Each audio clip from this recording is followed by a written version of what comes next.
it was weird that we ate these. But I remember that my brothers and sisters and I liked them, but I don't remember eating one for decades, so I don't remember what they taste like, and I don't want to because they sound disgusting now. I used to eat peanut butter and mayonnaise sandwiches. Oh, well, you've got a really easy one. Yeah, that I was wouldn't like really that in easy. adulthood either. I I don't know, like I'm really glad, like I have no memory of the taste. I just remember very distinctly that where people were like, "Ooh, you guys eat that?" And I remember we liked them. Like we were, like, yeah, they're good, I but I guess I don't could have remember their said something taste. like, I mean, I used to eat sand when I was a kid, so that Did you explains a like lot. it? I think I like the texture and like I never really, Oh. I never swallowed a lot of it because I think I knew that I would be in trouble if I did that, like biologically Yeah. speaking. But I did like the texture of it. It was like Pop Rocks almost. Okay, I get that. I get that. All right. If your life had closed captions, what round? What? Some of my questions are so ridiculous. What random sound effect would show up way too often? Have you ever Um, seen that in closed captions? Like if people get out of the car, it'll go slams car door or loud thunk. oh, I see what you're saying. I never thought about this before. Probably like uh, Grit's teeth or something, Mine or would Kick's be like, box. oh, okay. That would be a good one. Mine would probably just be like crystal sighs or crystal grunts. Because I don't know. I think that once you get over 50, this is just a hypothesis, okay? I think you make more noises when you do basic things like getting out of a chair, even if You you do, physically you haven't do, changed much. You go because I older, you already get, do that. yeah, you just, you just, I hmm used to call them old man noises, but I noticed it's weird too. It really is. Yeah, yeah, y'all are just better at hiding it, Okay. I think. What's a weird or random compliment someone gave you that stuck with you?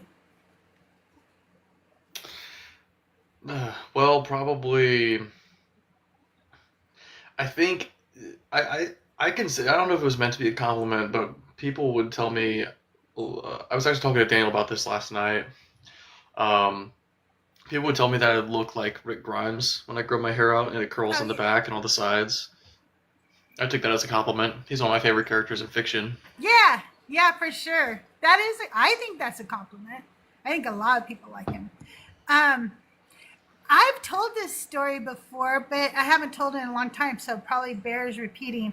But when my son was little, I put him in timeout for something. And while he was in timeout, he was in his room and he picked up like a little Hot Wheel and he started rolling it around on the floor and he told me this story and he started rolling it on the wall and then he decided like he wanted to go outside of his room and then like kind of go down the hall with his car, and he thought to himself, should I do that? Yeah, she's a nice lady. I thought that was the funniest thing of a kid to think of their own mom. Like, she's a nice lady. She won't care. She'll let me do this. And so I actually have that in my bio. And anybody who knows me knows that I'm referring to something my son said to me. But a lot of people who don't like me go, like, Oh, that you're not a oh, nice but lady. your bio says that you're a nice lady. But I am a nice lady. I'd say so. Uh, You seem pretty nice so yeah. far. I can be mean, I guess, if you push me. I think the audience knows what it would take. It takes a little bigotry, a little racism, a little misogyny, or something like that to get me upset. Um, if your inner monologue had a genre, would it be drama, horror, reality TV, or something else? Okay, if it had a genre, like So this is making me think of what Deadpool does in the comics, where he's got his inner voices that argue. I Those inner voices bubble up to the top, and I talk to myself all the time. So it sounds a lot like someone who is indecisive and is trying to, and I'll put it to a genre once I figure out what it is. Someone's indecisive and will self criticize, probably probably I guess maybe divine comedy, which is also Okay. sort of like scary sometimes. Yeah. Sometimes like Yeah. divine comedy is considered thriller. Yeah. They are. And they're very psychological too, you know.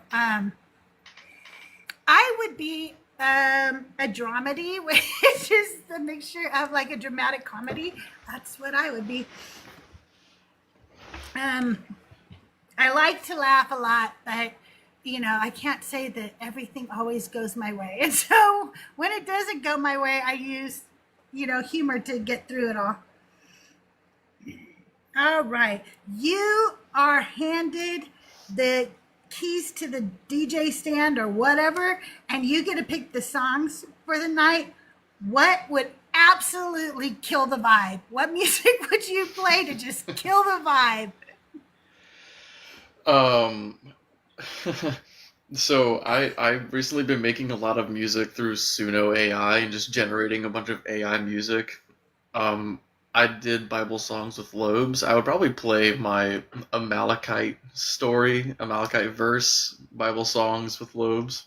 First Samuel That, 15:3. That would kill the vibe. That would really kill yeah, the that. vibe. But now I want to hear it myself, so that's It's pinned on cool. my profile. Oh, cool. Very cool. Um, God, what would I play to kill the vibe? Um,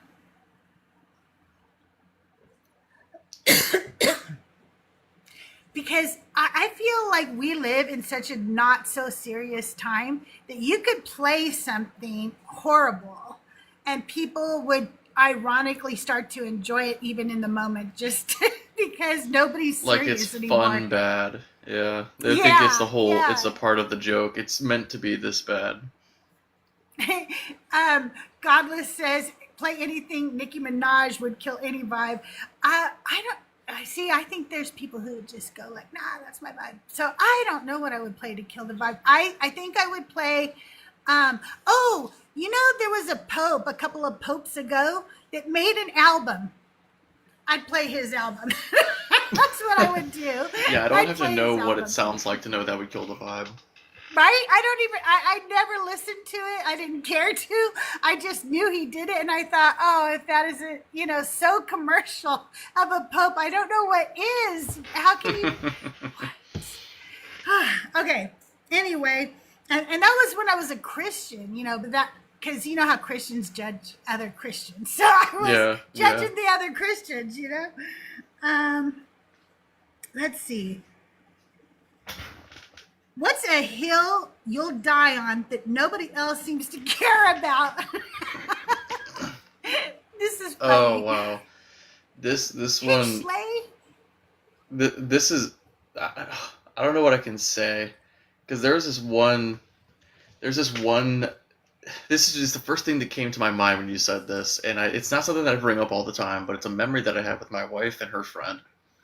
And we were watching Moist Critical, and you know how sometimes he has a whole bunch of like adult toys in his videos Mm-hmm. just as props.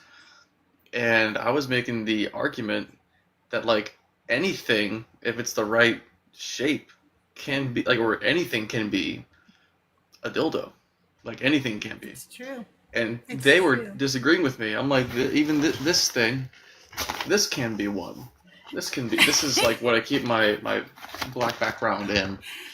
Emergency And rooms are full of things put in places that they have to retrieve. So obviously, many people feel that anything can be one. yeah, yeah, exactly. You know, it's just true. Um, okay, there's a hill I'll die on, but I'm not gonna say the actual company's name because I don't want to be sued. Okay. But when I was a kid, and I'm talking, this was in the 70s, when I was a kid, there was a reporter in the major metropolitan area hamburger place and showed that they put worms in their burgers. And the worms were a food grade worm that is completely legal because there are food grade worms. And what they did was make the burger juicier. But nobody would believe me. Nobody would believe me. Now, back in the 90s, when we got, the internet and stuff, I told my husband, I'm looking this up. And I did. And we found it. And I was right. And he did do that show. But I can't find it anymore now. And he's long gone. And he wasn't famous enough that people like really cared about the work, Wow. like archiving it or anything. But that's amazing. a hill I will die on. And I have never eaten at that burger place again. And I'll never tell what it is because I don't want to be sued since I can't prove what I'm saying. All right. Makes me hesitant now to get a burger anywhere. Well, yeah. Maybe I could give you a hint, but don't say anything out loud. And you in chat, keep your keys to yourself. It's also known for its chili. That's all I'll say right there. Oh. What's one thing you always pretend to understand, but you don't really understand? Oh, man. Whenever I have a guest on my live that's going really deep into philosophy, I'm like, yeah. I understand that completely, but have you considered this? And then I just tell them what I was thinking. Like, I try to get it. But they I don't like it when they look smarter than me on my own show. No, that's not fun at all. And that's when, you have to play some tricks. No, I'm just kidding. No, but I agree with you. And I think that I have done that too.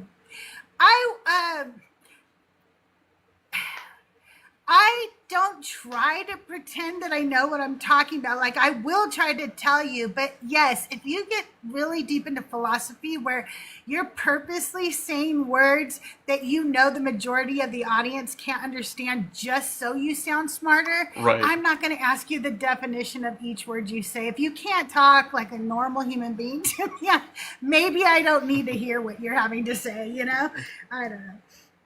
Yeah. Thank you, Shark. If your let's see, yeah. If your mood today were a weather forecast, what would it be? We'll say partly cloudy. I was pretty depressed yesterday, but now I feel better. So partly cloudy. It's resided. High humidity. I'm glad you're feeling better. Right now, my mood is really good. It's pretty sunny.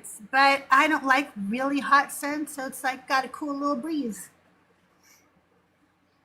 You get to invent a holiday. What's it called, and what's the most chaotic tradition? It would have to be Lobes Day, because obviously I would name it after myself. And the most chaotic tradition is everybody's pressured to get gauges and like size up way too fast. My. Wow. Okay. Yeah. Maybe I don't want to celebrate that.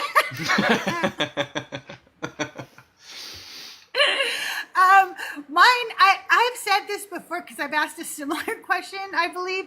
But anyway, it would definitely be like Cookie Day. And the chaotic tradition is that everybody's just bringing me cookies. That's what the whole day is about. It's not about like everybody else getting cookies or anything. Right. Like that. Everybody makes cookies and you give them to yeah. That's what Cookie Day is, and that's what makes it chaotic, is because everybody's trying to get over here to give me cookies. So, okay, what's a smell that instantly sends you back in time, and where does it take you? A smell? So I think freshly cut grass takes me back to like my entire childhood. I go through the whole thing when I smell freshly cut grass because obviously my dad would cut the grass and I would cut the grass too. And then I went through a long time where I was an adult and I owned a home where we had an HOA and I didn't have to cut the grass for a while. So I stopped smelling it for a long time. And Oh, now I got a different house. I sold that one, bought this new one. And now I'm cutting the grass again. And it's bringing back all these memories of when I was a kid or a teenager. that's cool. Um, my favorite scent to purposely try to find or smell to bring it back a memory is Aqua Velvet. They still make it, but it's from like the 60s or something. I don't know. It's really old. And my It's like a grandpa perfume or used to something? wear it. It's a men's like aftershave, I believe. It's not even a cologne, Ooh. it's just an aftershave. And after he passed, I kept a little bottle in my medicine cabinet, so whenever I missed him, I could just go smell it. Oh, And that's even that's to so this sweet. day, That's so sweet. yeah. So now, if I see it in a store, I have to go like, oh, I have to go smell my. See, it'll That's a just way bring better my answer grandpa than right mine. back to That's me. really sweet. Oh, thank you, but no, like I love colognes, and I remember people's colognes if they wear them. It's not as popular now, but when I was growing up, it was very popular for people to have a specific cologne or perfume. But now we Right. Like, is realize there it gives lots of trademark? people headaches, so we don't wear it as much and stuff. And but because of that, I keep bottles of cologne from people in my past. Like I have a bottle of Norel because that's what my mom used to wear, and a bottle of Windsong because my sister used to wear that and stuff. So yeah, I like fragrances. You guys, That's the really guest nice. box is open. Thank you. The guest box is open. If you have a question for Lobes, come on up and ask your question. You know what I didn't do? Let's do this real quick, you guys. I didn't even play my theme song tonight. Let's do that real quick Love for theme Lobes. songs. Oops. You gotta be smarter than the iPad, though. Okay.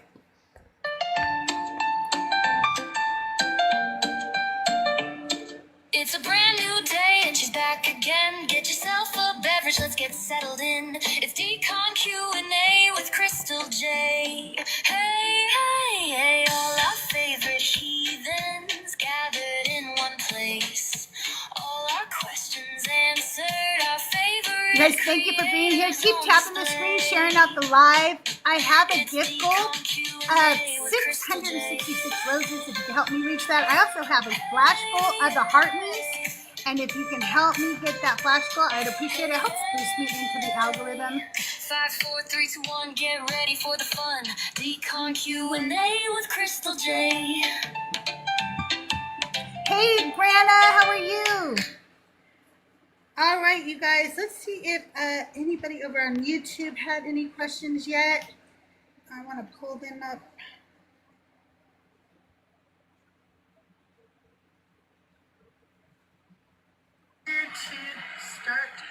I'm sorry. Am I still going over there, you guys?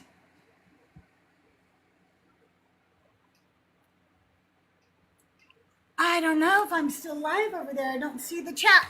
Okay. If you guys have a question for Lobes, let me know. If not, I've got some questions. I'm so sorry. I feel a little discombobulated right now. It's all right. I think I say that at least once per show. That I feel discombobulated. I I was think off I for say a couple of weeks. discombobulated once like every Oh, 8 or 9 months probably, and I always love it when I do. okay, we did icebreaker questions, and then okay. So first of all, I haven't had the chance to ever sit down and talk with you, so I don't know your story. Were you raised Christian? Did Yeah, you grow I up was in a church? Baptist. Yep, I was. And so how devout was your family? Were you guys like really like? I mean, I think there's so many levels of Christians. There's so many. Yeah, there's a lot of levels. So so they were. It felt like I don't know how everybody was on an individual level, but we're pretty fundamentalist, and everything in the Bible's true. They would disregard. It was classic Christian stuff. Like they would disregard evolution because they already had their own answer for how we got here. They would disregard old Earth because that's not what the Bible says. The Bible says it's young. Yeah. So yeah, they like it doesn't matter how much evidence in favor of a certain science you had. If it contradicted the Bible, it just wasn't true. It doesn't matter how much. It doesn't matter how many contradictions were in the Bible. It was still true. And so I was raised. I came to the conclusion that even if the Bible said something that was logically inconsistent, it would still be true. That's how far gone I was. And thankfully, I think most I of think my I was that far gone too. I think most of my family is probably not that far anymore. But as far as I know, I'm the only person out of me and my parents and I have 4 siblings. I'm the oldest of 5. I don't think any of them are deconstructed. My sister might be kind of on her way, but she hasn't really said. She hasn't like announced anything. I haven't really announced anything to like my whole family, even still. But I mean, I told her, and she was like, kind of going through the same journey. But she says it feels weird to say she's not a Christian, so she hasn't done that. But It does feel weird, even to yourself at first. You know, especially like, how old were you when you deconstructed? I was 22. You were 22. Because for me, I was in my 40s, almost 50 when I deconstructed. So when you're in it for that long, I think that even when you realize you don't believe anymore, there's something that feels almost sacrilegious to say that you're an atheist or that you are an ex-Christian. It is sacrilegious, I think, by definition. True. Yeah, and it feels like you're. And it's probably worse for like you lived more than twice the time that I did by the time you deconstructed, and like it was horrible for me. It was my whole life just got like my whole identity. I felt like I was floating through space, aimless, and it was probably even worse for you. It was it felt like at first I wasn't even sure, like, do I not believe now? Like, is that really where I'm at? Like because it was such a buildup of things that made me come to the conclusion. But then I was like, well, now I got to just test it, to see if that is really what I believe. And the way I tested it was kind of reversed to how a Christian would test God. I've been told if you don't love and worship this God and pray to him and give your devotion to him, the bad shit is going to happen to you. That's what I've been told, that you would be cursed. That, like you would know that you would feel that separation. And so I was like, I'm just going to stop. I'm just going to stop praying to him. I'm going to stop asking for things, and I'm going to stop doing all those Christian things, and nothing happened. And nothing different happened at all. As a matter of fact, I felt like I had more control of things. Like, I was like, oh yeah, I'm not just praying this shit away. I'm like doing shit. You know what I'm saying? Uh-huh. Like, I don't know. I just felt like it made me take a lot more responsibility. Yeah, I was very fearful about it because I couldn't, I was like, the consequences if this is true, and then I stopped believing are like the worst consequences that could exist. That the worst conceivable consequences of anything is eternal damnation. Yeah. So I was scared, like guarding my thoughts, not allowing myself to think things through. But it didn't make sense. I remember thinking, if God gave me the ability to reason, why would he want me to suppress it out of fear? He wouldn't, right? He would want me to use the reason. This is something he invented, reason. So, and he if God is a just God, if he's a loving God, then he would be understanding if in the pursuit of truth I stop believing that he exists. And if he wants me to believe he exists, then he can just make it evident to me in some way. Right, And I right. did that, and I just had to, if he's not real, then he's not real, and if he's real and good, then he'll be understanding, and if he's real and vengeful and petty and will punish me for not believing, that's completely out of my control, and it's not my fault. I'm screwed either way if that's the God that we have. I remember also thinking like, well, I can't help it. Like, I don't believe right now. Like, I can't help that. And if I just go through all the actions and everything, certainly God would know I was faking it. And so I can't pretend like I love him. That's not real either because I don't believe he's real. So that wouldn't work. He can't be fooled. If he was real, he would know that I was doing it because I was scared of hell. You Exactly. know, Godless hey, Godless Godless, how are Kansan you? Godless I, Kansan's my top supporter. He's got his name on all of my videos at the very end. I used to live in Kansas. I lived in Derby. oh, I'm in Kansas City, Kansas. You are? Oh, okay. Yeah. Yeah, yeah. Well, I'm technically in Mission, but it's the Kansas City metropolitan area. So, Gotcha. I was sitting here thinking, Gotcha. I talk to Lobes a lot. I'm on every one of his lives and whatnot. What kind of question would I have to ask him? And then it finally hit me. There is something I haven't asked him that I'm actually quite curious about. All right, Kitty, hold on, Kitty, all right, um, Lobes. After you deconstructed, um, did you find a fascination for the Bible more, or did you have an aversion to it? Well, let me think back. How did I feel about the Bible? I think I was more like so puzzled and perplexed about it because uh, I didn't know if it was true or not, and I wanted to believe the comforting thing, so I sort of wanted it to be true, but since I didn't, that made me want it to not be true because then I'm like screwed if it's true and I don't believe. So I was very complicated when it came to the Bible. The biggest thing I remember feeling about it was relief that I didn't have to read it every day. Yeah, I had to ask that question because that's what happened to me. Is that once I deconstructed and I realized I was an atheist, I actually found a bigger fascination for it than I'd ever had before. Like I wanted to know more about it. I wanted to know all the stuff that I'd been lied to about. I wanted to figure out what was Yeah. right, what was Yeah, wrong. I will You say, know? I will say that is how I am now. I'm way more fascinated with the Bible now than I was when I first deconstructed, and even when I was a Christian.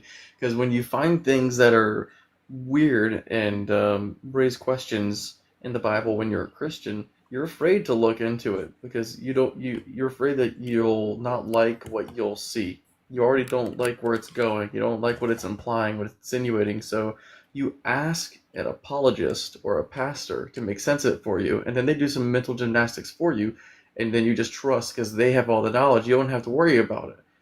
But if you have a fascination with it, you have to, and you want to be earnest in your study of it, you have to wager your belief in the thing.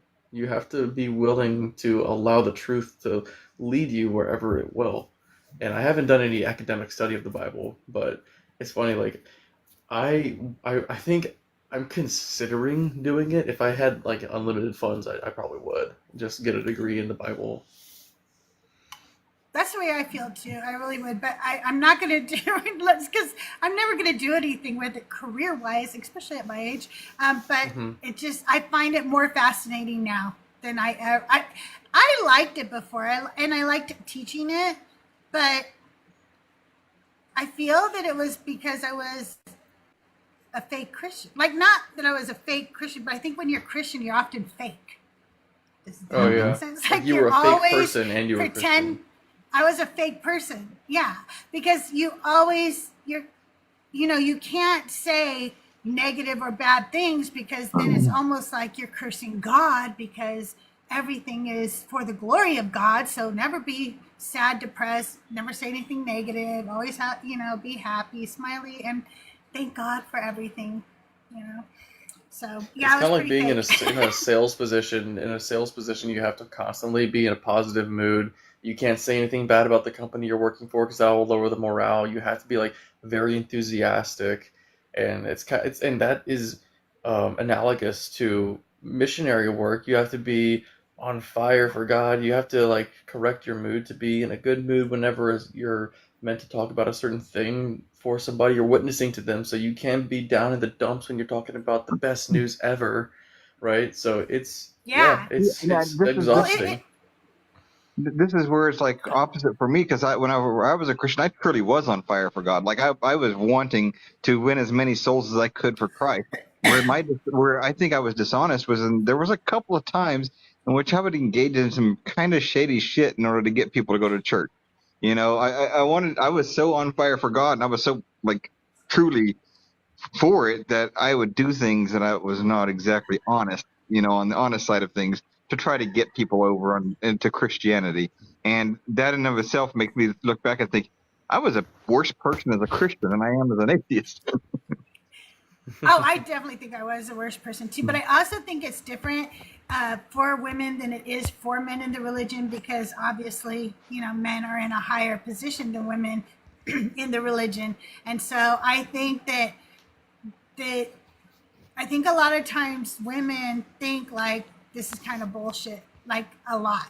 Like we think about it a lot, like how it's kind of bullshit that for no reason I'm below this other person, Who you might even be other smarter than he than. has, who I might be smarter than, stronger than. There's a million things I might be able to do better than them, but unfortunately, I've got to fake it and smile and say God bless you and thank you and let me serve you. We do have a question Subservience. for you. Yeah, for you over on YouTube, and that's from Tahir, and she wants to know how did you come up with Lobes Lounge?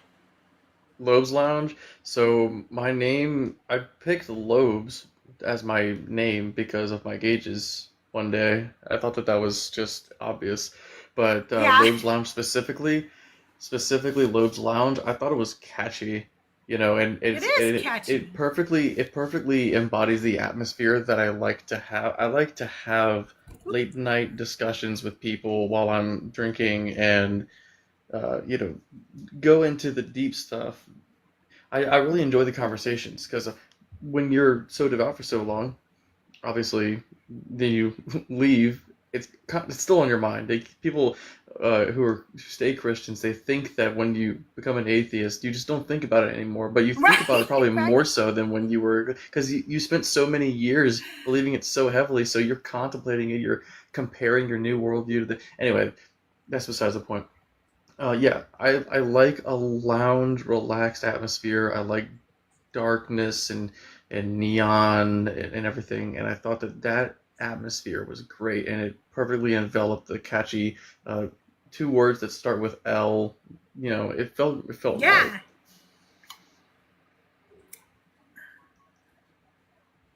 Did you now or do you ever believe in the existence of a God or gods? But he has already said, but he can repeat it if you'd like, about how he was a Christian. If you want to go back into that a little bit more, maybe they didn't hear over on YouTube.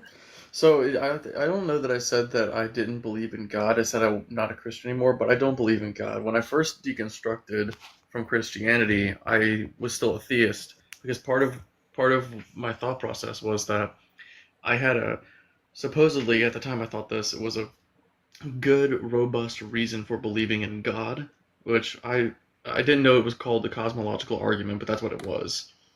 Oh, okay. And I thought that was so airtight and foolproof, and I was convinced for that reason that there was a God. And when it came to Christianity, I just kind of had faith, and I felt like that was so weak in comparison to the cosmological argument, which it is. Even though I don't like the cosmological argument now, it's very weak if we're considering the cosmological argument versus I have faith in this or that. That's all. Like so, yeah. I don't believe in God anymore, or gods. I'm open to the possibility, but I'm open to the possibility as much as I'm open to the possibility of something like a leprechaun. I Yeah. don't have any. I think it's pretty easy to see that we invented leprechauns. I think we also invented God. I agree. And the thing for me is, I am an agnostic atheist with an I, because we at least can define a leprechaun and all come to like a basic agreement on what a leprechaun is. But I feel like almost every single person has a different idea of what a god is, let alone the Yeah. god, but a god. Some of them, it can be a tennis shoe. You know what I mean? Like, so until we can define that thing, it's like, it's going to be very hard to convince me, you know? Yeah, yeah. Like I remember I posted one video and somebody responded to it, and I had made like the joke of this flying spaghetti monster thing, and I sort of, it was like a meta joke. I was sort of using it as like a this behemoth of an annoyance that Christians feel, and I was kind of leaning into that. Like, you're annoyed whenever this is said, so I will say it. And somebody was like, "This is interesting because even the flying spaghetti monster still just falls right back into theism," and I'm like, "That's technically true." That is technically because it would be a god, but it's meant to be Right. like a knock on a specific god. Right. I wonder if Joel's wet box would count as theism. The only thing that demands worship in my life is right here. That kitty. Hmm. Well, I have to agree with you. I have 6 kitties that live at this house, but there's 4 humans, so they're not like all mine. I'm not a cat lady. I mean, I'm a cat lady, but I don't collect a bunch of cats and live alone. Right. Not Live yet. lonely or something. But One. Oh, that could be a goal of mine in the future. I don't know. Become cat lady, then graduate to pigeon lady. Yes. Yes, why not? So, Lobes, what kind of things did you do for ministry and stuff in the church? Well, I was in youth group, and I was put on the like leadership team. Some of us were considered leaders in the youth group, so I was seen to be really mature and really knowledgeable. And so I was also probably like 16 or 17 at the time, so I was on one of the older kids. So I was doing that. We would go on like our mission trips. You know how churches just go on mission trips, and sometimes it's just a vacation. I was Yes. really pissed off when it turned out to just be a vacation, and all we did was go and like become tourists somewhere because I thought that that was a waste of time. We went to Washington Yeah. D.C. and we just like were tourists basically. That's all that we did for the most part. Um, and I remember one time I went to Uganda, and that felt very purposeful. That was when I was really wanting to dedicate my life to missions. I'm glad that I never did that because then I could have I could have gotten stuck in another country and deconstructed over there on a mission. That would have been Oh, a yeah. horrible scenario. But I don't know. Yeah. It would have been a different life path. I might not have deconstructed if I did go into that. But yeah, so I would play drums for Oh, like the that's worship cool. team, We have a which I'm lot of I'm musicians in our community, a ton of musicians. That's yeah, really cool. yeah. I would sometimes play piano. I was better at piano than drums, but it's easy to like improvise on the drums more so than the piano because you're keeping beat. You don't have I didn't have to do anything fancy. I wasn't very good, but I was good enough to keep the beat and everything. So I would do that. I also was in a band. I would say I was an original member of a band, but the drummer started this thing, and so it was made up entirely of Christians with the exception of one pagan. And I wrote the lyrics. I was the vocalist and the keyboard player, and I wrote um, probably half the lyrics, but they were all Christian based. They were We really all like need to I hear put some of this music. You know that we do. I maybe I can show you at some point, but I don't know because it has my first and last name credited to it, so I don't know if I Yeah, want no, yeah, to I don't want to do release that. both. But we should try to find a way to collect some music, worship music from all of you musicians in the deconstruction community, and put out a little playlist of it all or something, or downloadable files for people to hear, because there's so many of you. It would be a great album. I think people would have fun with that. Um, Let's see. Was there a specific moment or question that first made you start to doubt your beliefs? Was there anything like really specific that you went, wait, what's that? What's going on here? A specific thing. So I've listed several things, and I'm trying to think what was like the biggest one. Um, I think it was the probably one of the bigger ones. I don't know if I could necessarily put this at the very top because if you ask me tomorrow, it might change. But Yeah, I get that. one thing is the fact that if I were born in a different geographical location, I would not believe the same thing. I would be just as devout in whatever culture I was in. You know, we Yeah. want to we just want to be certain. We hate uncertainty. Like the fear of the unknown is one of humanity's greatest instinctive fears, and so we'll just latch on to dogma easily, especially when we're raised in it. So I had to concede with myself that if I was born and raised somewhere completely different, like the Middle East, for example, I would be a completely different religion, and I would think that Christians were as insane as I thought they were when I was a Christian. So that didn't make, Yeah. that made me really question like the experiences too. I remember thinking you can't somebody cannot deny your experience. And that's true. We can't deny someone's experience. Their experience is their Yeah. experience. If God spoke to them, we can't really, we can understand that if we grant that it's true for them or that they've experienced this thing, then it makes sense that they would believe. But it's like doubting my own personal experiences where somebody of another religion would have an experience that's on the same level of convincing to them. They're mutually exclusive, and some people have experiences that are so powerful and they're so devout that they will go and do crazy shit like 9/11. And I don't know that I would have the faith to do that. And that was really Right, challenging for right. me to acknowledge. So I had to doubt my own intuition. I had to doubt my own personal experiences that I held to such a high bar. And now in Lobes Lounge, when I have people come up, their evidence for God is over 9 times out of 10 personal experiences.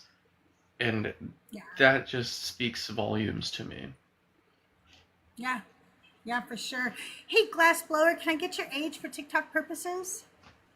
Yeah, 23. All right. Did you have a question for Lopes? Yeah, it's about the sort of problems that I would say religious belief and systems have socially, and how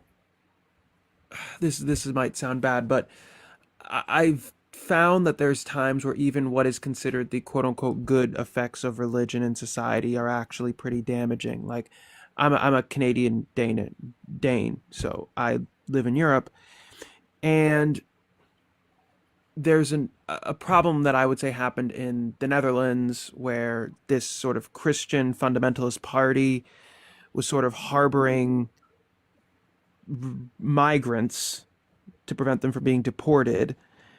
And I think there's a lot of, and I'm pretty skeptical of immigration. I think that it brings in sort of backwards beliefs in Europe, at least, but how sort of the quote unquote progressive religious organizations also perpetuate What some of is the your harms of question religion. for Lobes, though? This is Decon The Q and A the with CrystalJae, and yeah, the our guest organization, is yeah, Lobes the tonight. damaging of sort of how quote unquote progressive religious organizations maintain the harms of religion in society. And I used just immigration as sort of my pet sort of issue on that.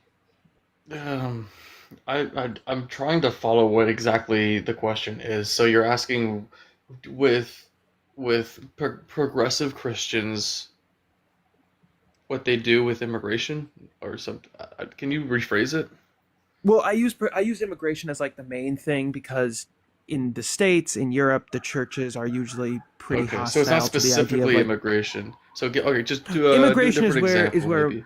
it goes mainly for me. Immigration, I think, is the most fundamental thing. Is how progressive churches use sort of the immigration issue, and they get a lot of left wingers or progressive people, I think, on their side on the immigration issue. The Catholic Church does this a lot in the States, but so do the Lutheran churches up here, where they would literally like stop migrants from being deported. This happened a lot in Sweden and in Denmark and in Norway. And unfortunately, this sort of got some people on their side because they sort of were convinced by those sort of things, even though I think those So are bad what? policies in So general. what was the question? How progressive churches use their sort of liberal veneer as a cover for You're their, still just let's say, making a statement. damaging You social haven't effects. asked a question. Yeah, I'm how do sorry. you think that they do? Yeah. I mean, Do do you you Yeah, not think that think they I that they do? do. do? That's a Yeah, question. they do. Yeah, like I mean, And churches have agendas. Sometimes they're more in line with the Bible than others. Sometimes they're more political than others. You got progressive Christians, and they do what you're describing, definitely. And and you've got advocate for, yeah, mass yeah, immigration, which is the you've got other people who are like, oh, if you don't support Trump, then you can get out of my congregation. You got those people too. It's all over the place.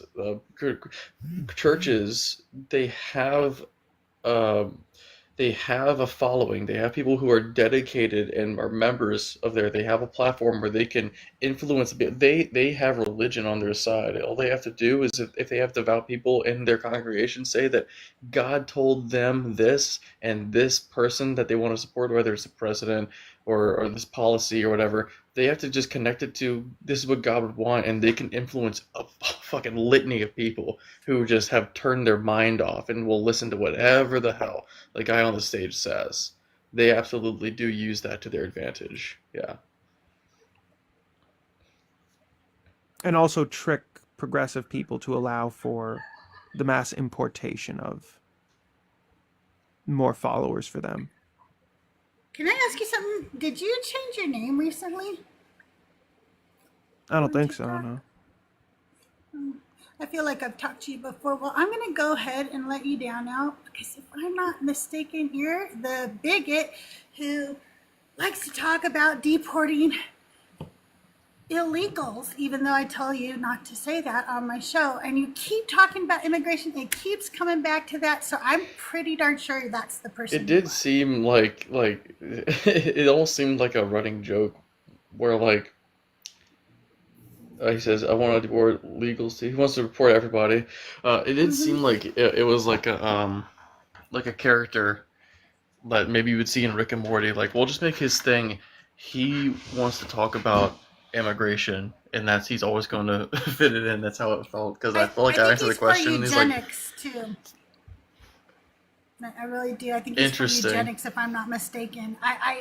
As he started talking, I started having a memory of him talking to somebody before, and I was like, yeah, I think I remember him. Well, Um, the people in favor of eugenics just need to be talked to because I understand what they say and how they get to this conclusion. They just need to be talked to, right? And so that because I get how they get there. But they need to hear some pushback on it. You can't just tell them no. You have to like have a whole conversation and like convince them. and feel free to follow Lobes. Lobes would probably love to have that conversation with you, but this isn't the show for it. This show is to ask Lobes question about his deconstruction, about himself, about his show. Not about immigration policies. Chris Visual, welcome to the show. Can I get your age for TikTok purposes? Yeah, it's 45. All right. Did you have a question for Lobes this evening? Oh, no, not exactly. I guess I missed that point of the show. Came up too quick, I guess. Sorry about Oh, that. that's okay. Thank you for coming up. We appreciate you. Have a good night. Sure. All right. If anybody over in YouTube has a question, can you ask it again? Because sometimes the chat scrolls and I miss a question or two. And we left off where, how long do you feel the deconstruction process took you, or do you feel like you're still deconstructing? What do you feel about that? Well, I was probably wondering and questioning for, and I have to just guess because obviously you have your doubts throughout your your faith. but to the Right. what like these doubts led to the deconversion, the reluctant kicking and screaming deconversion, wishing I could still believe it even though I wasn't convinced. Probably took me about a year if I had to guess. I remember the day I don't remember what day it was, but I remember the day that I accepted that I couldn't call myself a Christian anymore. And I was 22 then, and I remember thinking I probably haven't been a Christian for even longer, and it was just masquerading as one. It wasn't like a very long time, but I remember being skeptical of what Jesus did. Like, did this happen? What's our historical evidence for it? And I couldn't really justify it. Whenever I would look into it, there would be back and forth and back and forth, and the really good evidence with all the statistics that were these big numbers came from people with who were extremely biased, heads of church organizations and stuff. And I'm like, Yeah. this is not convincing to me. Like, obviously, you have a bias, and I have a bias. So like, I'm going to look at this and say that it's true, and turning off my bias. Yeah, it probably took me like a year if I had to guess. But then I kept deconstructing into atheism eventually, and I don't know how long that took. But probably a few years because I remember I was really fucking triggered and like wondering why I should keep living for a while. So that took a few years probably. I have a journal somewhere where I would just write the shit down. By the way, if anybody else is struggling with that, finding meaning after losing your cosmic meaning given to you by fucking God, um, journaling your thoughts really helps. Because or talking like I talk to myself without thinking about it. Talking to yourself, you hear some crazy shit that you think out loud, and then you hear how crazy it sounds, or you write it down. Writing things down makes you deliberate about what you say. Yeah, Zipzop is cool. Yeah, I've met for Zipzop sure. recently. Zipzop is a Zip really is cool cool. dude. He really is. Yeah, no, journal. I am a person who's not good at journaling, but I do agree with you. If you can journal, you should do that because I believe there's several things you literally grieve after deconstructing because you are going to lose people. There will definitely be a loss of people because there are definitely people who believe they should not talk to anybody once they walk away. It doesn't, Yep. no matter what you think, you will lose somebody.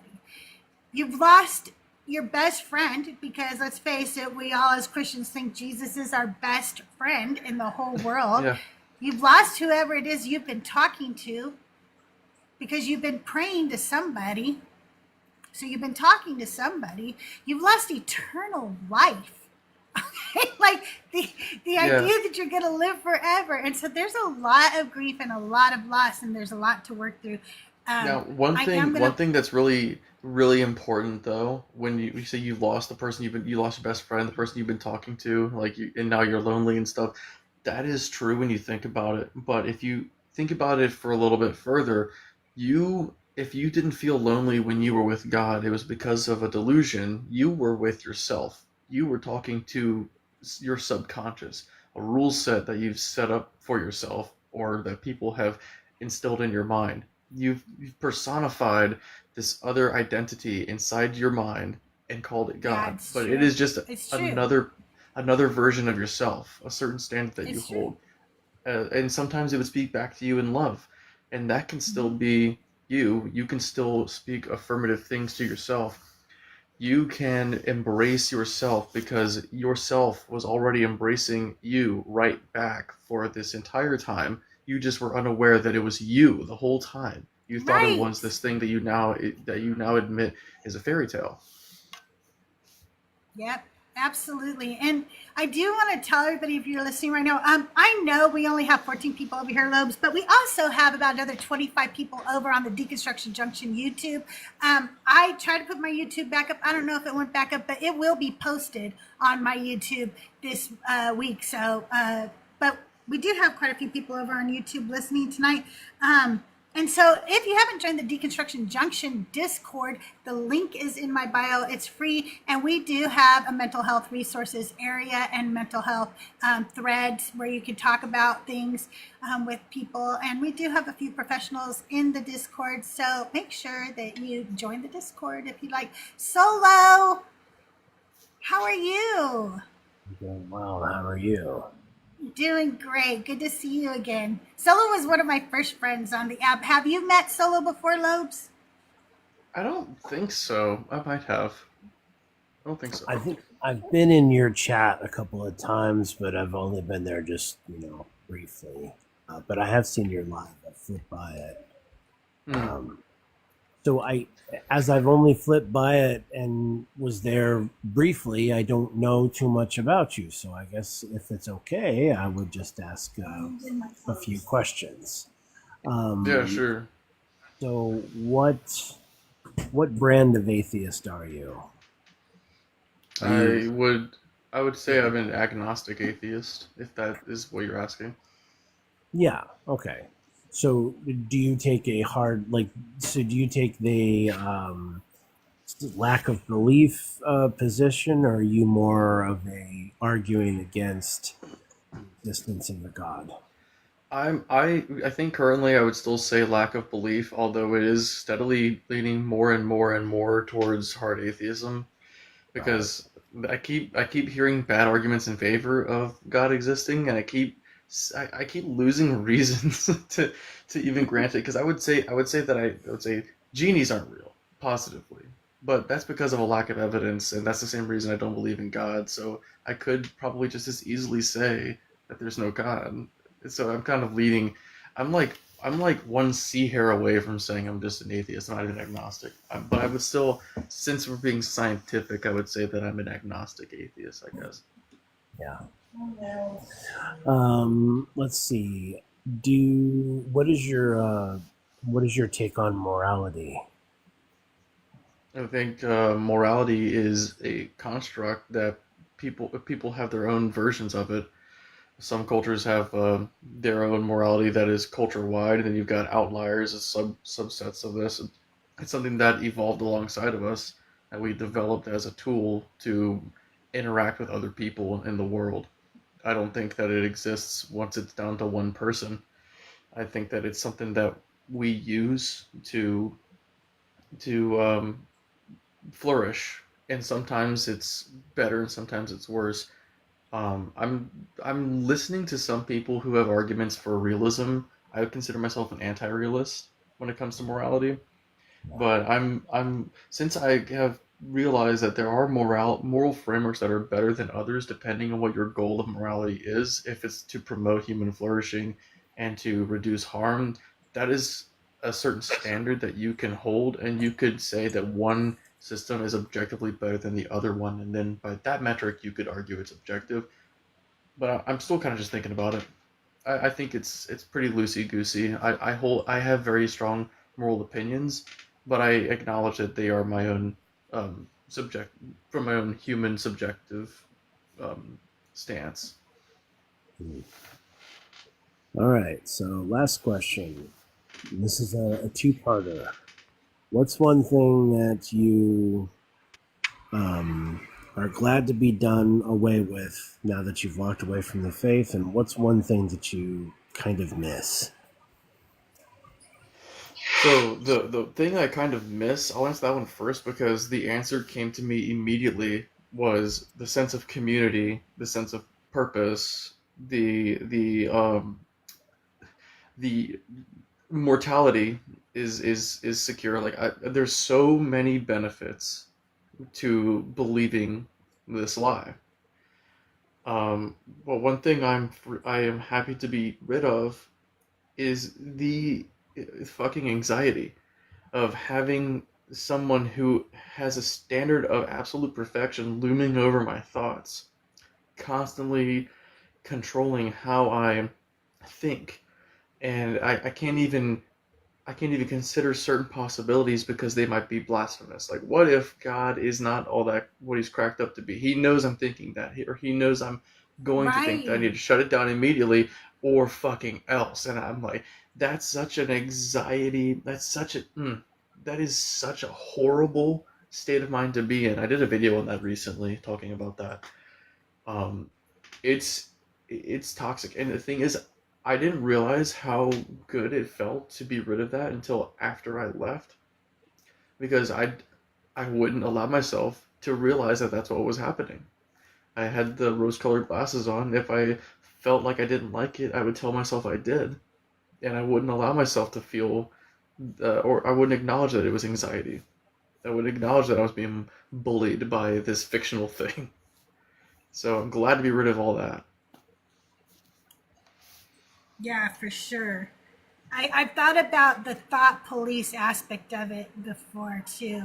Like, as somebody who has depression and anxiety, the amount of anxiety you have when you think that somebody is like constantly monitoring even your thoughts, it's it's horrifying. It's horrible. It's traumatizing to say the least, you know. Yeah. And to be free of that, whew, what you have no idea how good it feels that I don't have to feel bad because I wanted to boot Solovino off the show for no reason. I didn't do it. So I'm just kidding. Yeah, I you're couldn't think you're of anything finally bad. finally free to explore thoughts in their entirety wherever they lead. You can say like this might be unethical, but I'm going to think it through so I can know how I feel about it. And you or Right. this might be blasphemous, but I'm going to think it through because I have to consider it. Like if you never consider it, then you have a blind spot. You have a hole. You haven't considered something, so you can't really speak definitively on the subject. I mean, yeah, Exactly. like the liberty that you feel from um, shedding that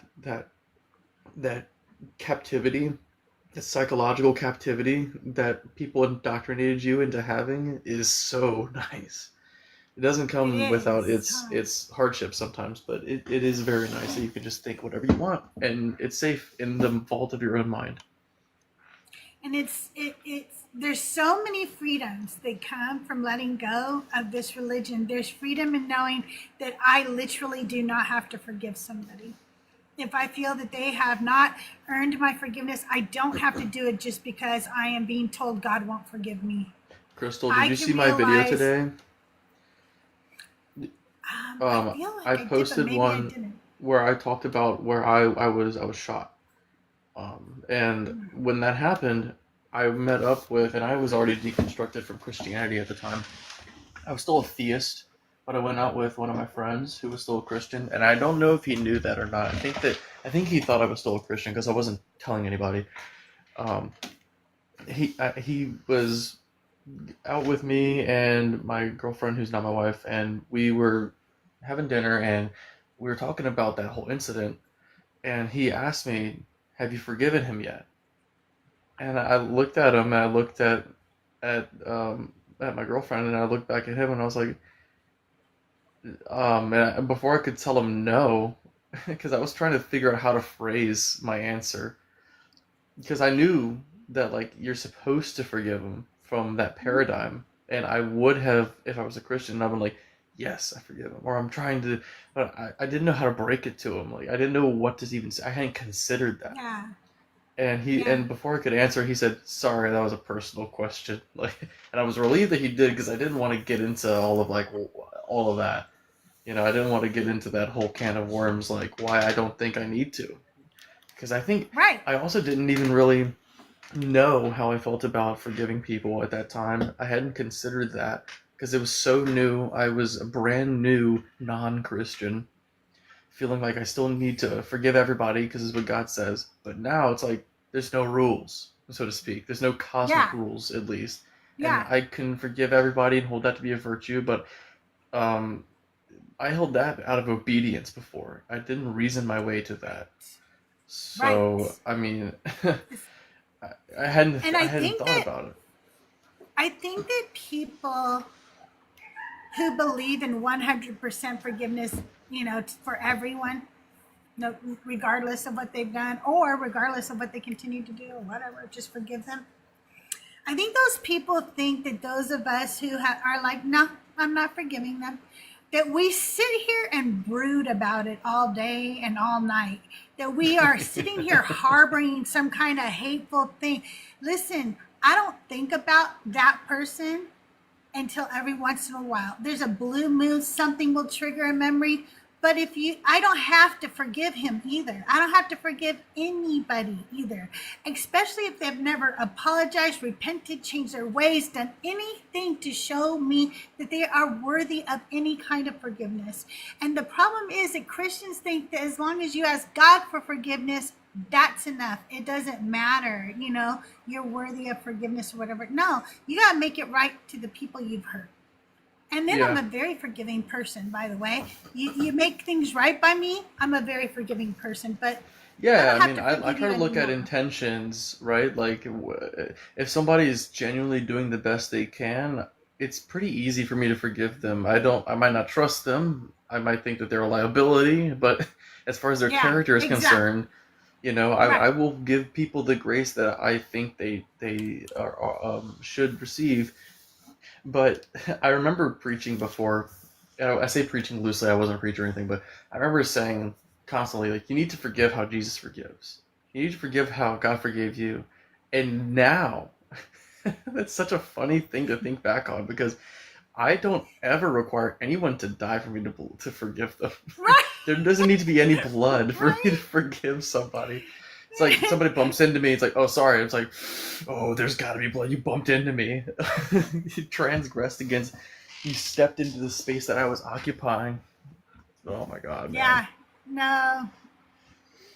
No. Yeah. Hey, Sola, did you have any other questions you want? You can stay up here if you don't. I'll keep asking him questions. You're more than welcome to hang out with us, though, because I love you. Yeah. I don't have any other questions Okay. at the moment, but I'll think of something. All right. My answers aren't too rambly. I have a tendency to ramble. I'm trying to get better at it. No. I really like it. When you have, and I would call this a talk show because that's kind of what I do now. It's a little talk show.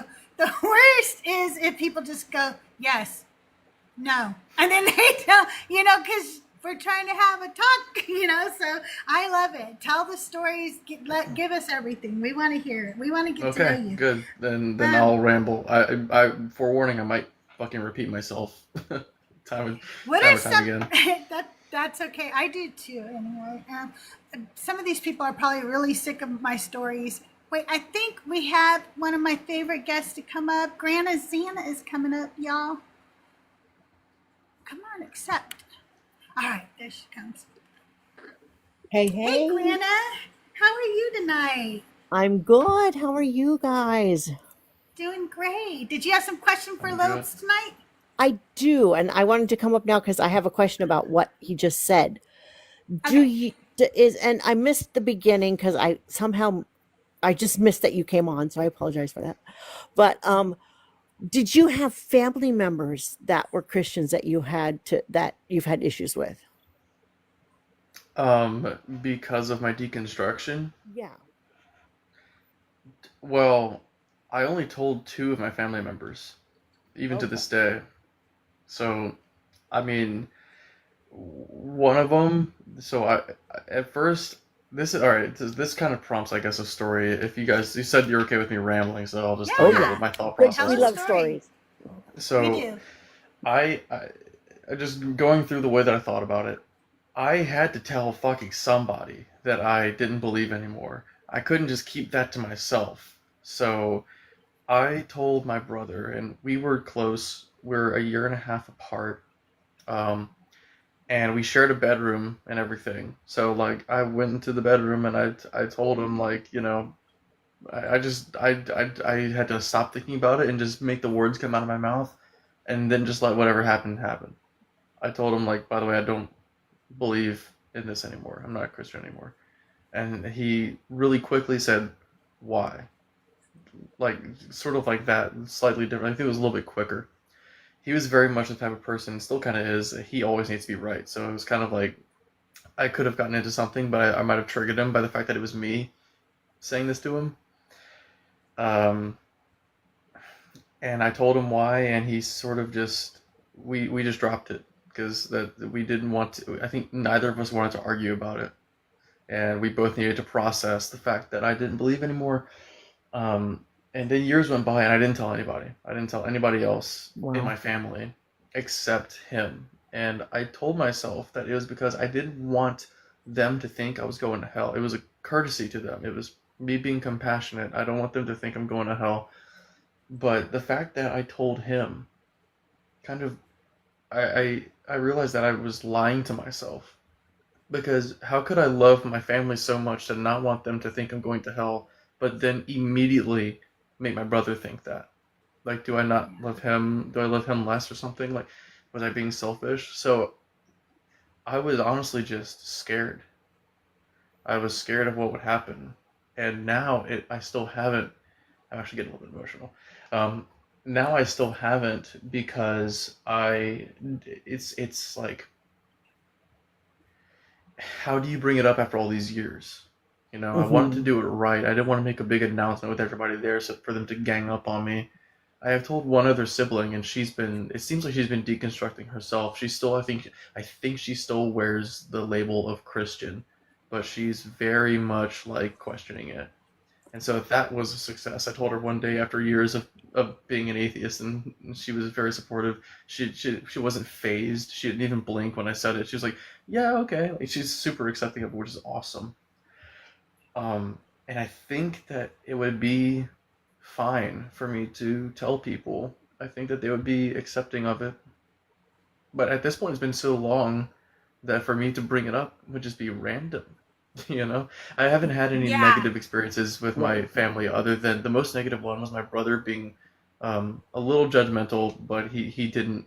He's still a really good close friend of mine, and he thinks it's cool that I'm like doing TikTok and getting a little bit of money from it and stuff, and he thinks it's cool. So Cool. he's supportive in that at least. I didn't tell I, him, by I the way. He think it's discovered me the day I I think it's made the hilarious account. that when you told your brother you did the most Christian thing, like, oh my gosh, I told my brother, does that mean I don't love him as much because I now he'll be sad that I might be going to hell and stuff. Like, that's such a Christian attitude of you can't ever put yourself first. You always have to put everyone else first. That just is very That's a much, really good take yeah, on it's that, Grinna, very because Lobes needed to tell somebody, and so he uh-huh. doesn't realize, like, I told my brother because I needed to tell my brother, not because I was doing anything to hurt him. And Right. you deserve to sometimes put yourself first. Like, there are things people tell us all the time that we don't necessarily want them to tell us, but they tell us, and Hmm.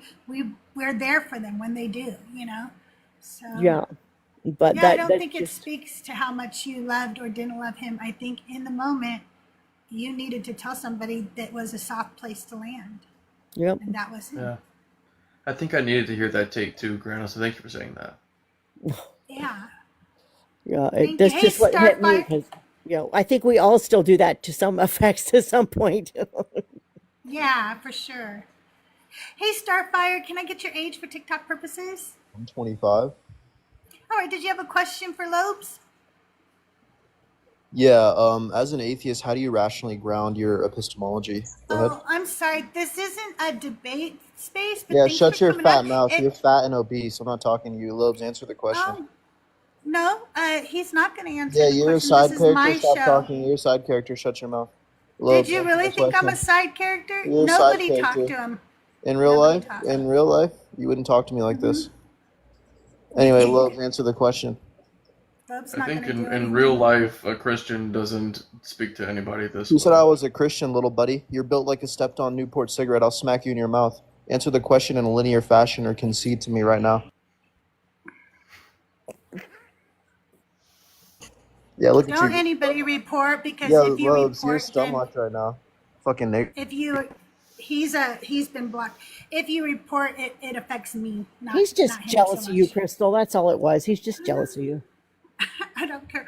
Like, I wonder, like, do they really think that at 60 years old, like, that is still Right, things that a exactly. woman has issues with. I'm not going, oh my God, I need to like lose 15 pounds right away, or it's so dumb. And Yeah, I some am of the the main some of the character of insults my are show. creative though. Yeah, I exactly. did I did like the stepped on Newport cigarette thing. I thought that was creative. I'd never heard that before. It directed at That anybody, was kind of and funny. especially because It's he was true. brand specific too. Like that kind of makes me think like, what if it was like a camel? Would it look different? It makes me also wonder, like, who in his life smoked those and hurt him. I think I'm Yeah. popular because when I used to work at 7-Eleven and they were like the best seller Newport. So Oh, really? For maybe us, it maybe was that's a compliment in Marlboros. disguise. I Yeah, think it's a compliment in maybe. disguise. Okay, I'll take it. I'll take it. So Lobes, what made you decide to start doing content based on deconstruction? So I thought that it would be cool to be a content creator, and I didn't know what to do, and then eventually I gave up on like the idea because I started to do some stuff. I'd made like an a cappella group, and we were gonna start posting on YouTube, and it was oh my God, it's so much work, it's so much rehearsal, it's so much time. It's like I was not the person to do that, and I was like one thing that really I think sparked me into just trying to do it was that I saw other people doing it and it really helped me. Like the one person, if I had to say, is probably, and it's so recent too, like a couple years ago, maybe not even 2 years ago, I started watching Mindshift on YouTube. Yes. And he had less than 50 videos out at the time, and I had seen up until the point I started making content here, I had seen every single one of his videos. So insightful, so like I could connect with where he came from, and this is the type of thing that I needed when I was going through it, and I wish that I had looked up um, content like that when I was going through it because I didn't have anybody to talk to, and I thought it was really important and beneficial for people to have people to talk to about deconstruction or to have somebody plant the seed of thought, at least to be Christian, like Christian terminology, plant the seed of thought to start critically thinking, to really question this shit. So some of the things that I say in my lives are like when you deconstruct, if you do it right, you need to wager your faith, or else you're not doing it in good faith. You don't trust that your thing is true enough to withstand the scrutiny of going wherever the truth leads you. So you have to wager your faith. And if your faith is true, it should be easy for you to do that. Either way, you should follow the truth where it leads.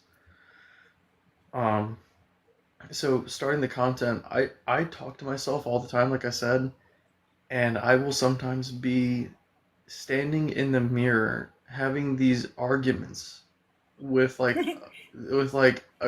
a Christian A or whatever, Yeah. and I would be talking to myself about like why I'm like rationalizing atheism to myself for years. Just my mouth is moving. I'm in bed like this. I'm just like just talking. My mouth is physically moving and I'm saying shit. My wife will sometimes like kick me, be annoyed that I'm talking to myself. I have to tell somebody this shit. I put the stuff out there and I get validated, which is I think I needed that. I get validated by people Yeah. who see it the way that I see it because am I crazy? Let me put this out here. And people tell me that they agree and that validates me. When then people tell me they disagree, I get their reasons and the reasons are absolute dog shit, which also validates me. So Right. and so that coupled with the fact that people need this, even if they don't realize they need it, is really important to me. So now it's sort of a mission, I guess. I do it's a passion project. For sure. It really is. So, what is one of your favorite topics of discussion? And the deconstruction space is Mm-hmm. probably it's it's probably the problem of evil, even though it goes into the annoying rabbit hole of um, objective versus subjective morality and all that, because people will not concede on that. They can't even fathom morality not being objective, and it's a lot of speaking past each other.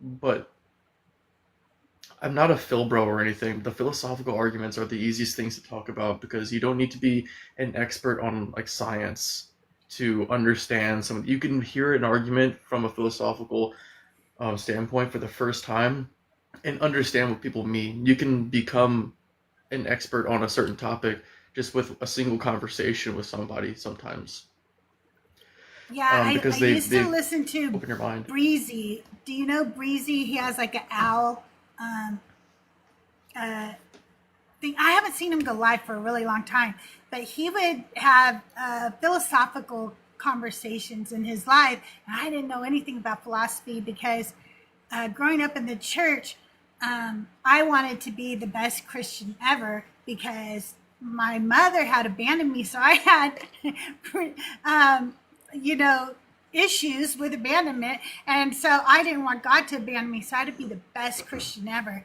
So even though my parents didn't always put all this on me, like if youth leaders said you shouldn't do this, that I wasn't doing it or whatever, because, I needed to be the, the number one Christian ever. And that's just a lot of baggage to carry with you, to feel like you're always having to try to be perfect.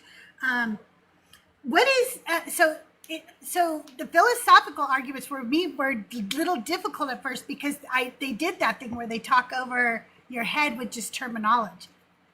Yeah, But it's then a lot of I semantics, which is realized, annoying. yeah. But then I started listening to Breezy and his crew, and they would break down those words for you, And I was like, oh, so like this is what determinism means, and this is what compatibilists are, and I started to understand some of the terminology that they use, and the reality is that most of the Phil Bros have had like one college class of philosophy, and they think they're philosophers. And More so than me. Oh, listening to other people who talk, philosophical is about the same amount of education they've had. So I was able to start understanding the things they said, and I was like, wait a minute, that's not what that means, or that's Yeah, not a fallacy, or that's not illogical, or yeah. that is illogical. One thing that's made those types of discussions easier is I just have to say like to the guest. Usually this happens all my life, so I'll just tell the guest like, listen, I like philosophy, but clearly you're way more versed in philosophy than me, or maybe I'm just an idiot. Can you break this down for me? Because I can't Yeah. really refute what you're saying or agree with you until I understand what it is you're talking about. Yeah, absolutely. It is a very good way until you get the ones who are like the guy who just came up a minute ago, and then they immediately start, saying the most wild. I don't get the ones who think that just insulting you makes them win the argument. I never Right. They're get just that. trolls. They're just trolls. It's really weird. Um, so, um, where do you want to see your content go? What are you looking to do with your content in the future? Well, I would love to hear somebody say that I have had this now recently actually, that I've helped them like process their deconstruction, because that's something that I had to do all by myself. I'd love to see that as much as possible. I would also love to see somebody say, you've made me question my faith and now I don't believe anymore, and thank you instead of like fuck you for it. um because I think there's definitely a fuck you to be had from that. Like, why did you do this to me? I definitely was. If I could find out if there was one person that was the reason I didn't believe anymore, I would have been like, fuck you. You should let me keep believing my delusion, because I'm now miserable not believing it. It's kind of Um, a both, isn't it? yeah. Kind of a It's like fuck you a and fuck you thank very you. much. Yeah, exactly. Yeah. I mean, so there's that. I want to see growth and progress. Obviously, just grow my account. I originally wanted to do YouTube, and I didn't have the time to dedicate to what I think is more acceptable for YouTube. The longer form content, the the more professional way of portraying your videos, TikTok, I was like never going to get TikTok because I was like, oh, it's just a bunch of people just dancing for like likes and stuff, or something like That's that. what I thought I don't know, too. it's a bunch of thirst traps and whatever. I don't need Yep. any of this. So, but then I was like, oh, this person, what's her name? I found her through Mindshift because she was on his podcast. What's her name? Spiritual faith, spiritual. She's blonde. Y'all know who I'm talking about. What is her name? Leaving faith. No nonsense spirituality. Oh, no nonsense spirituality. Okay. And I heard from him. Oh, you were on TikTok, right? And you just started YouTube. You're like, yeah, I got popular on TikTok. I'm like, oh, TikTok isn't just a bunch of people dancing and shaking their ass and stuff. Okay. So it seems like you can be casual about posting content. So I just downloaded the app and I just started talking to the camera. And it felt like that was pretty acceptable and normal. You could technically have a video with 1 million views and it's just you talking to the camera in your kitchen. And that's what my first Yeah. video was, to be talking to the camera in my kitchen. And so I'm really glad that this app exists because I would have had such a way too high of a standard for my content to begin on YouTube if it Oh, weren't yeah, for for this type sure. of platform. So yeah, I I agree want to with just you on that for sure. yeah Yeah. just keep growing and I'm just on keep growing and YouTube right influencing now. people. But I didn't do YouTube like I should have at the beginning or whatever because I didn't know I could do all this. I could do YouTube at the same time I was doing TikTok. I didn't know all about that. And there's so much to learn about streaming. There really is. It's ridiculous. And it changes so often where you're like, oh, now I got to learn a new thing, huh? So, yeah. But TikTok did make it easier to just get started, to Yeah, just start talking, yeah. just start the I conversation. Exactly, just start it. And I do have a YouTube. It's older than my TikTok, but I've only posted one video to it, and I haven't been consistent. But now that I'm getting close to 2,000 followers, I might start like doing more on other stuff.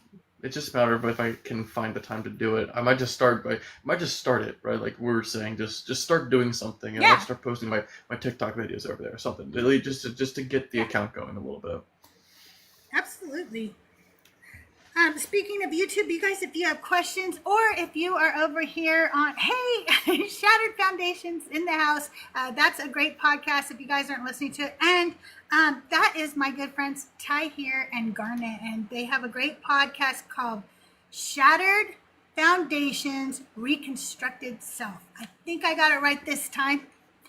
There's super chats. Oh, let me read out the super chats, y'all. I'm sorry. I am not used to that because I don't have super chats on my account. Let's see. We got $4.99 from Tahir.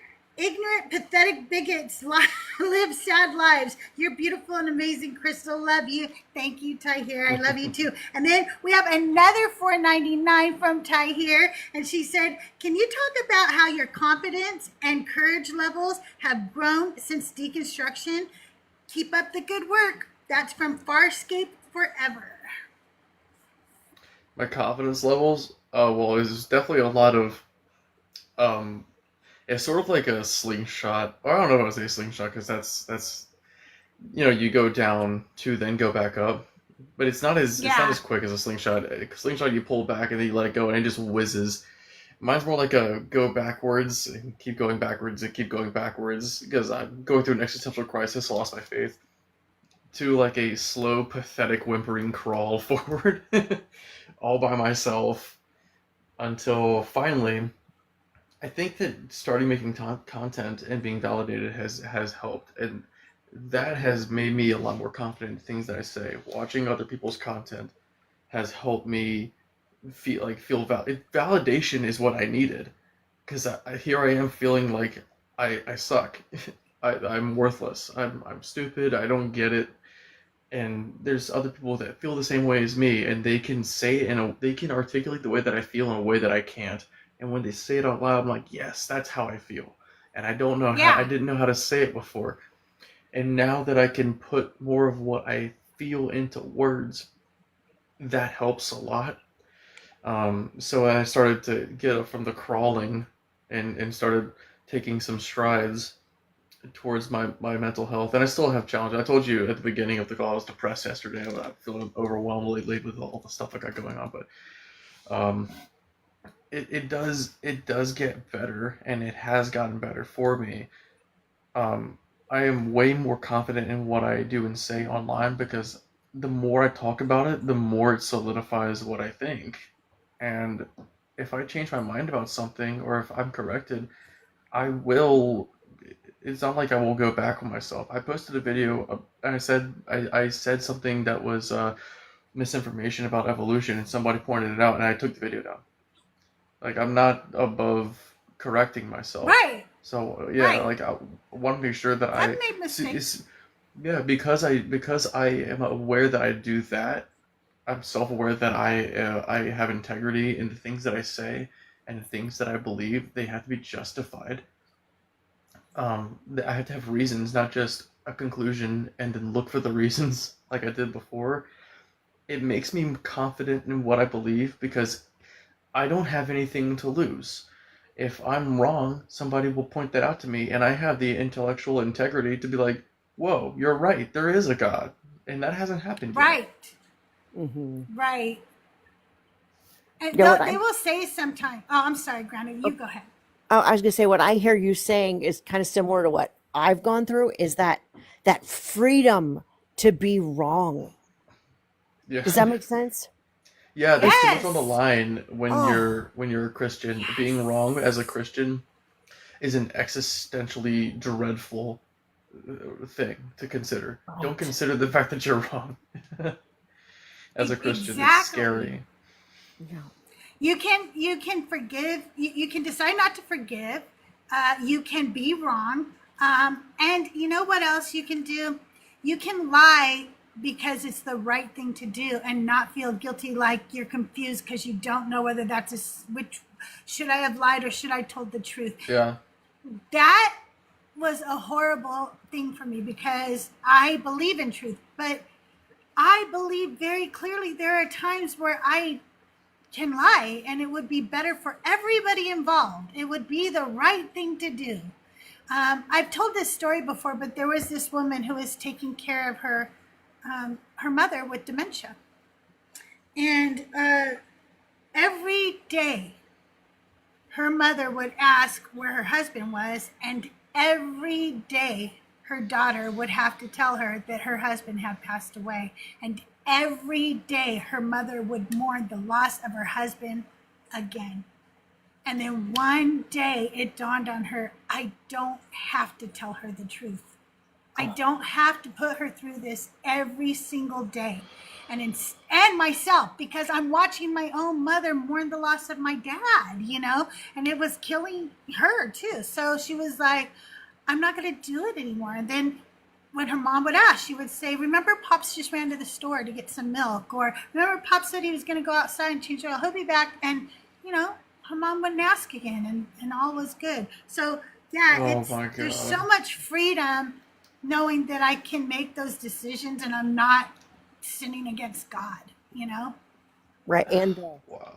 the if you don't tell 100% of the truth, then you're lying, which is Right. ridiculous because that's not true in real. And ever is that true?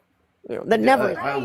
love that. The more nuance, like, morals can be gray when they stop being set by some Sky Daddy's opinion. I never say Sky Daddy, but it felt appropriate.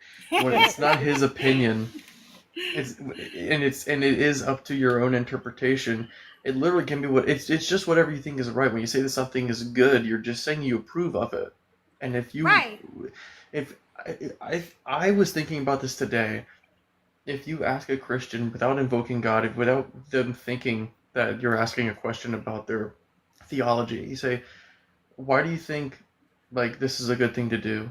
They might list some reasons, but the only reason that they should list is God says so, ever, right? Because if they say that like, oh, it's good because such and such person benefits from it, and if I don't do it, then this Right. person's going to be harmed. They start saying shit that actually makes sense for a second. Then you're like, hang on, but you're a Christian, so none of that should actually fucking matter. It should be Right. whatever It God doesn't says, matter. right? Right. Yeah. When Exactly. I stopped teaching Sunday school only about 6 months ago now, and I just used to I used to, for years, the biggest thing I would tell the kids is Jesus was perfect in the fact that he did not sin, but in every other way he wasn't perfect. He had to learn how to write his name and he messed it up. He had to learn how to do things and he did them wrong. And I would just like bang it into their head because I had so much of it when I was a kid of just like, you have to be perfect in everything. And you just can't live that way. We No. can't. Yeah, There's it's so. This is one of the worst things that ever happened to humanity, where you have a dynamic where people believe that they have to be perfect, or else they're deserving of eternal hellfire. What a thing to believing be that they brought have up to be in. perfect and also knowing at the same time you're not capable of it, but you're supposed to constantly be reaching for it.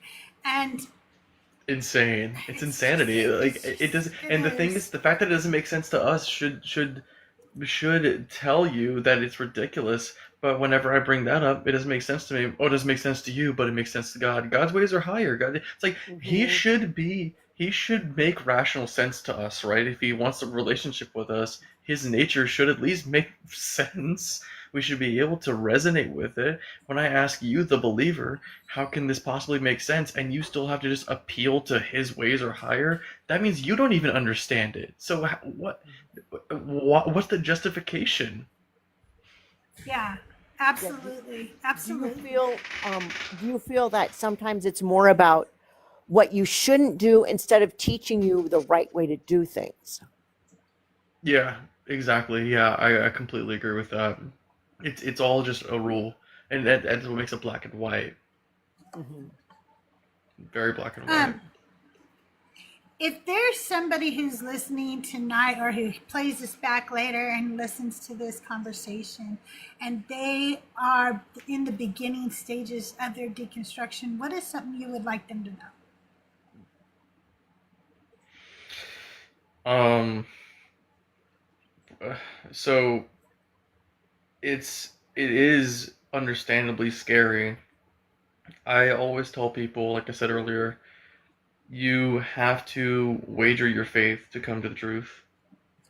And if you're doing that, you're deconstructing and you're feeling existentially lost, that's a horrible feeling, and there is that you are not the only person to feel that way.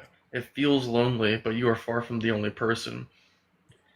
I would recommend looking at some of this type of content and trying to engage with the community of people, because it is a community for a reason. It's not like we just have a hobby, like, oh, I like, flipping, I like playing frisbee, so I have a community of people who love playing frisbee. It's not like that. People went through this on accident, and they're leaning on each other for help and understanding. It exists for a noble purpose. And time does heal all wounds. Not completely, unfortunately, but with enough time, you will develop into a different person. You are not the same person you were when you were 5, or when you were 13, or when you were 20, however old you are. True. You are not the same person. I'm not the same person that I was a good 5 or 10 years ago. I've metamorphosized, and the longer you distance yourself from this belief, the less urgent it feels to believe it.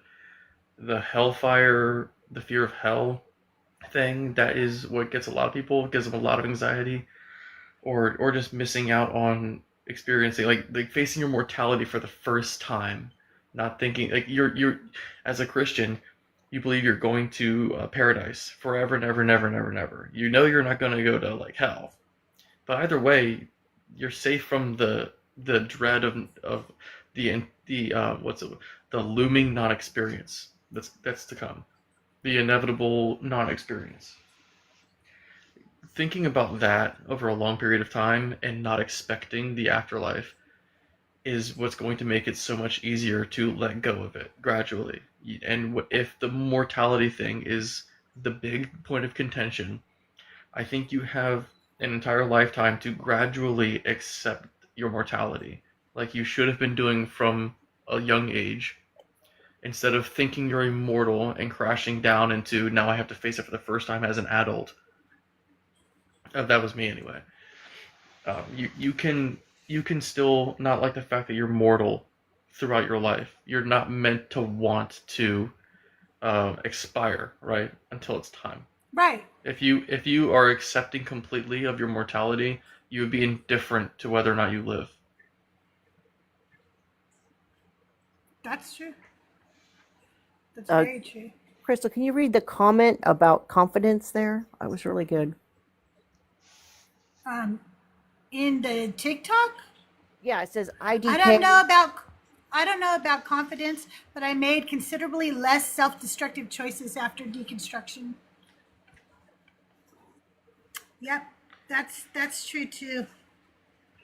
Yeah. I think that I'm definitely more empathetic. Uh, and I think that when I first joined the deconstruction community, and I know that there's other people who have gone through this because I've talked to people, I think that there is a great need for the debate space. I think it's good and stuff, but I think a lot of times there can be a lot of anger issues there. And I think that a lot of times we literally let out our anger on each other in those forums, whether it's healthy or not. That is where we use those areas to let some of this anger out. And I know that I did. I felt like I did. I felt like I was mad that I was duped by this whole freaking world. Because let's face it, they're all in on it, and I felt like I was justified in like yelling at Christians or something because I was angry that I was duped. But I know that sometimes when I get angry, because my people love Dark Crystal, that's who they call me when Angry Crystal comes out. I'm Dark Crystal. But and I know that I get angry for justifiable reasons when bigots come up and when racists come up and homophobes and transphobes, and I get it that I'm justified a lot of times in my anger there. But I'm talking about sometimes I feel like I've let my anger out when somebody didn't deserve it, when I would have said the same thing they said, when I would have done And it's the just same frustrating, thing they're yeah. doing. Yeah, and then I'm mad at myself that and I feel like I'm actually You're yelling at projecting, yeah, myself. yeah. I'm definitely projecting, and so I have like stepped away from really that kind of content. That's why I do Decon Q and A with CrystalJae, and I do non-believers Bible study, and I'll be doing some pop-up lives. I think I want to talk a lot to ex-Christians now. I want to hear more. I want to ask questions of ex-Christians, like, what was one of the things you look back now that you believed that you just cringe when you think about it? Because there's some things where I'm like, oh my God, why did There's I a lot. believe that? There is a lot, and you can't even rationalize. You're like to quote, what is it? Who says it? It's someone in the Bible, right? Was it Jesus? When I was a child, I thought like a child, and now I'm an adult, and I think like an adult. I think Paul Who says that? But maybe Paul says that. I feel like Jesus wouldn't say something so humble.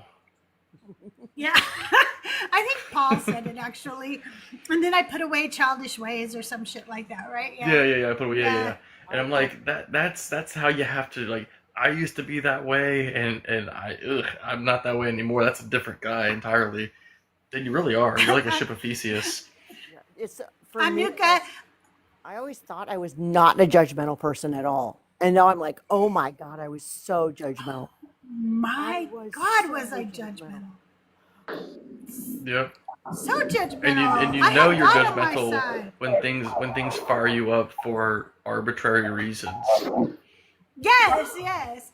Annika says the title of each book of the New Testament. I'm going to mute you, Daddy. You got background and an echo. Annika says that each book of the New Testament was written by that person. Yes, I believe that. Do you guys want, like, even after I deconstructed the shit that I learned in this community, like every time somebody went live, I was like, wait, what? Like, what are you teaching me here? I remember the first time I heard Justin say that Jesus did not fulfill one messianic prophecy.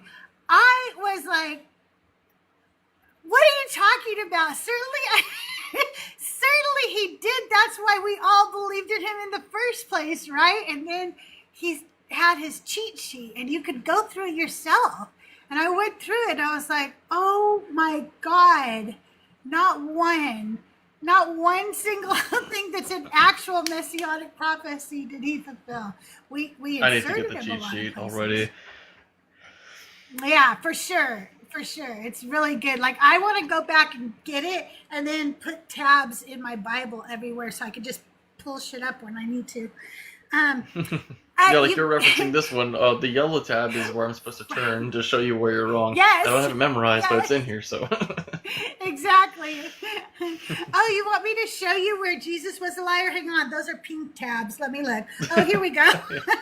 Here's one. You know, You could so be like, yeah, there's exactly 9 times or something you can just see. Yes, let me count the tabs. There's 9 pink tabs. Yeah, that would be really cool.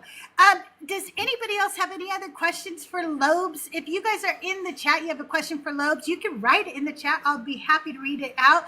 Also, don't forget to like the live and send up some roses and subscribe, because I bring you great creators. I bring you up and coming creators. I bring you new creators, and I bring you your favorites too. I am bringing you Tiny Science tomorrow. This weekend we have Daniel Green, and then in the works we have Joel, Mezzo, Justin, Joyful, and a bunch of other people that you guys know and love. So All these yeah. people are so amazing. Every single person you listed, I know and are really awesome. I don't know all of them personally, but I know of them. Now, Daniel Green has been like really. You saw like you were in the you were in his live when Yeah. he let me just jump up there. You made me big and everything. This dude loves me. He's He such a is nice so guy. nice. His He energy really is so similar is. to mine. I feel like I'm on the same wavelength, so I can't wait to see that this weekend. Yeah, that's going to be this weekend. He has not told me the time yet. He's in Australia. I'm in SoCal, and so there's a 17-hour difference. So I have the whole weekend free. So that way, whenever he tells me, I'm It'll available. happen. It'll happen somehow. Okay, Yeah. I'll find out. Yeah. So in Tiny Sciences tomorrow, what time is that gonna happen? I'll see if I can Let me listen. tell you, tomorrow, Tiny Science is 11 a.m. Pacific time. 11 a.m. Pacific time. Okay, so that would be So 12, 1, 2 o'clock Eastern. 1 o'clock. I clock in at Central. 2:30. Oh, So we'll see. well, you'll get to hear a little bit of it. So I get the first that'll half an be hour. good. Yeah, man, and you know, he's Pink and Blue is going to be on my show too. There's so many, actually. I could never remember all the people because I try to book out a couple weeks in advance.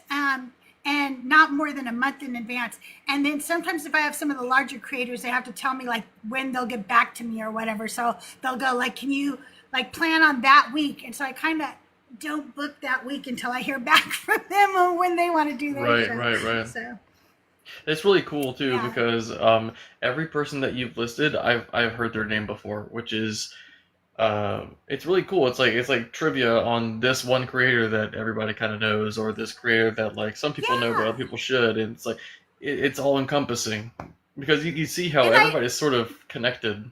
I didn't realize how Right, connected right. the deconstruction community was. I heard that it was like a community. I was like, oh, it's community like you've got like the white community or the black community. Like they don't all know each other. They're just all the same group, and that's what they mean. But no, it's like everybody does kind of know of each other and like know each other personally sometimes. That's right. And speaking of knowing each other, Controversial Compass, who is Coco, is also going to be on, I think that's Saturday. Let me double check. Wait, is it Saturday or the next weekend? It is. He's got, no, like, it's the Friday, green August and- 15th. The green and Yeah. blue profile picture, I think. Yeah. Where he's like a side profile with a backwards hat.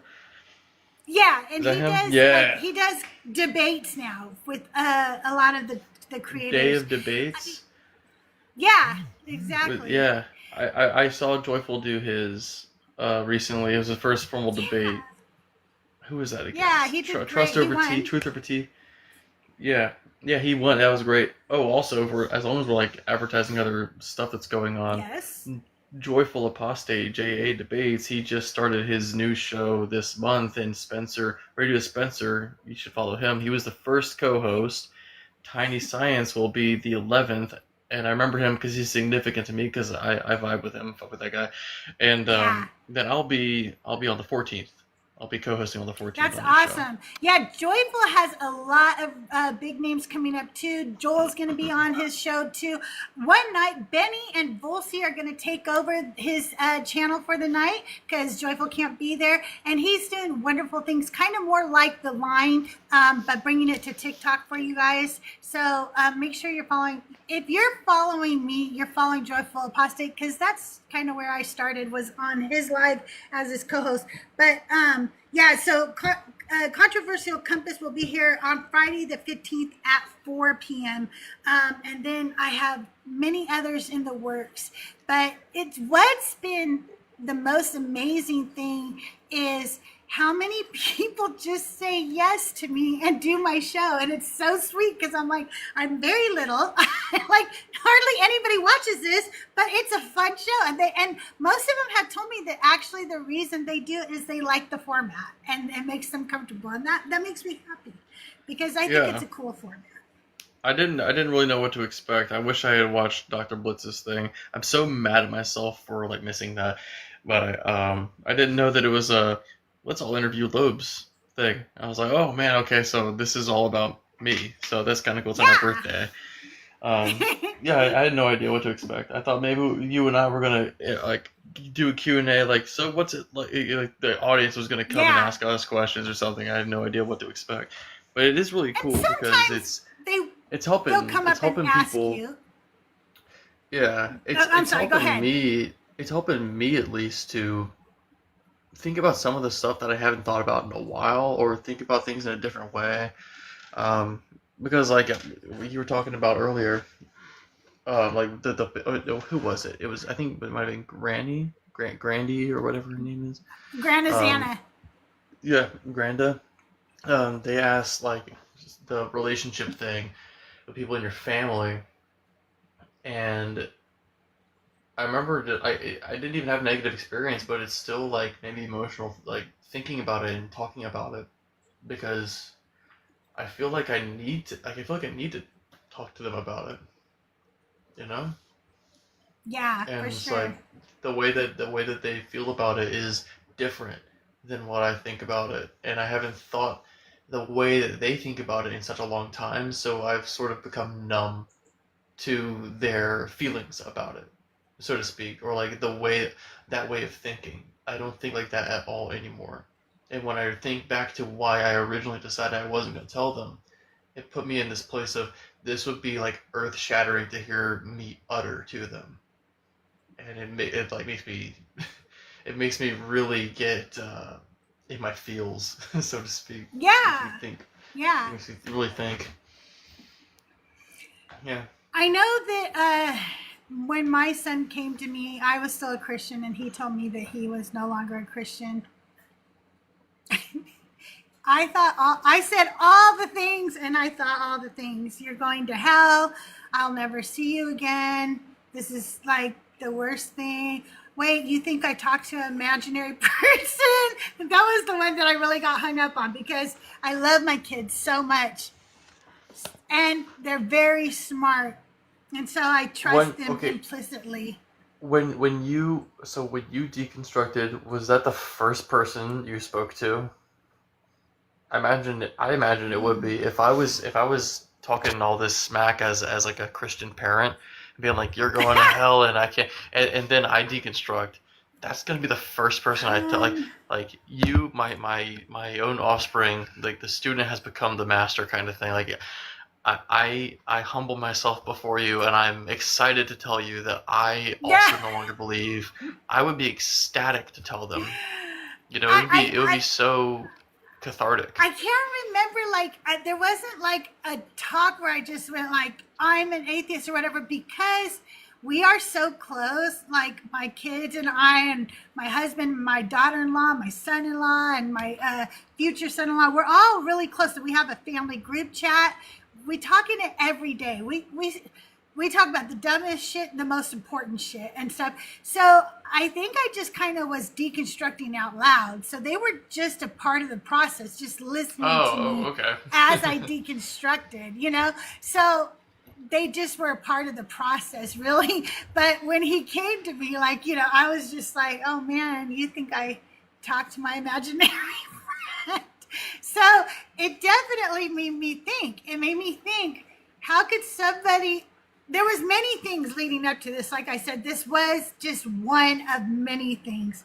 But when he told me it, I was like, but I'm already asking all these questions and all these other things have happened. And now he's saying this, and he's literally one of the smartest people I know. Now, I've said this before, and Joel, I'm bragging once again, Joel. Yes, I am. You know, I know everybody thinks Justin is smart, but I'm just saying my son is smarter. No, my son went to MIT and he's married to a Harvard doctor. He's a very smart person, and so is his wife, by the way. And so are my daughters. They're all so smart. So when I tell you that I had to really consider what this person was telling me, it's because I also admire intelligence in people, and I do take that into consideration when I'm being given evidence. If I'm being given evidence, if I'm being given information, let's say, about how my car works, and you're an auto mechanic and she or he, let's say he, and he is a nail tech, and we're talking about my car, I'm going to go, well, this person has more experience and more education on this car than you do, so I'm probably going to believe them. And my son really had more life experience. The novice car tech, the novice car enthusiast is, I'm going to trust them over the aerospace engineer to work on my car. Right, exactly. Yes, that's true too. So, but my son had more life experience than me, you see, so I had to go, what does he know that I don't know? What has brought him to this conclusion? And so I think it did help me start really questioning at the next level. I was questioning already. I've shared before, my father, he was dead on the table in a hospital for 7 minutes, and he was a Christian man, devout Christian man, and he came back and said, I didn't see nothing. There's nothing there. Nothing on the other side. So that made me go, wait, what? So either God just totally abandoned my dad in his hour of need, or there's nothing on the other side.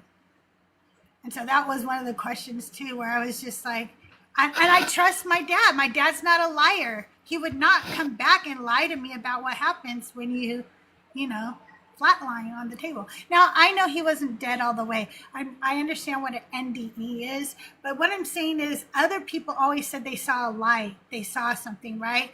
And if you're saying that my dad didn't see it, then you're saying that, like, God forgot him or he doesn't exist.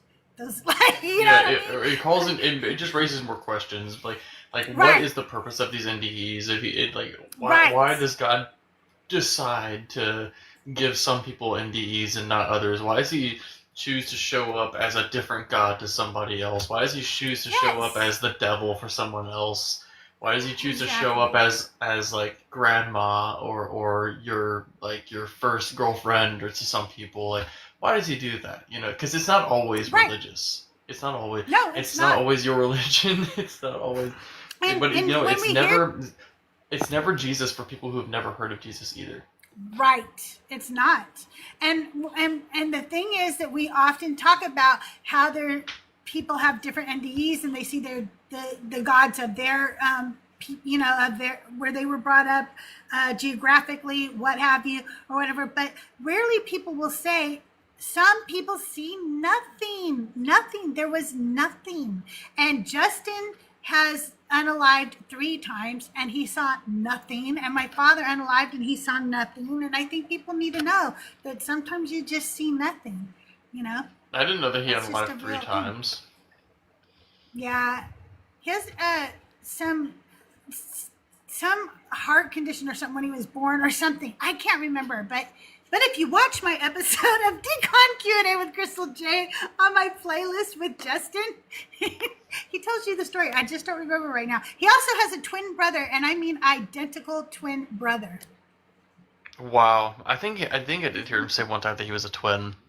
But Yeah. it's crazy to think that there would be somebody who looks identical to him. I bet you his brother sometimes will get recognized in public like, nope, that's my brother. That's not me. Yeah, that's true. That's true.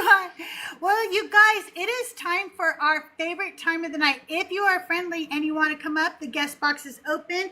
If you're over on YouTube, you guys know what to do. It's time for divine or decline. And yay, I'm so glad you're here, Grana. I've been hanging out. So And for you, look, don't worry, for you too. no problem. I'm honored every time you're here. So here's how the game works. I'm going to read you a phrase, and then I'm going to ask you if it's divine or if it's decline. If it is from the Bible, and I use the New American Standard Bible because it's copyright free, if it's from the Bible, it's divine. But if it is from the Quran, the Book of Mormon, or I made it up, it's decline. There are no points. There's no winners or losers. In fact, we all lose almost every week. It's just a fun game to show how ridiculous this all is. So are you guys ready to play Divine or Decline? Solo, are This you is coming a up for really Divine or Decline? fun concept. It is fun. And so far, like, I would say Thinker did. Oh, Fee. Do you guys know Fee? Oh my God, she kicks butt. And Selena, but Selena always changes her name, so I don't know what it is today. But she always does really good too. I'm bringing you up, etc. Come on up. All right. And I invited Solo. If he can come up, I sent him an invite. All right. I usually start from the top. Is that okay with everybody if I go start from the top and go down on your answers? Everybody good with that? Sure. All right, here we go. Question 1. He who trims the candle but forgets the flame shall stumble in the dark, etc. Divine. Grana. Decline. Lobes. It's a hard one. I want to say divine. That is decline. That is a crystal proverb. Well done. Okay. Number 2. The one who increases knowledge increases pain, etc. Divine. Grana.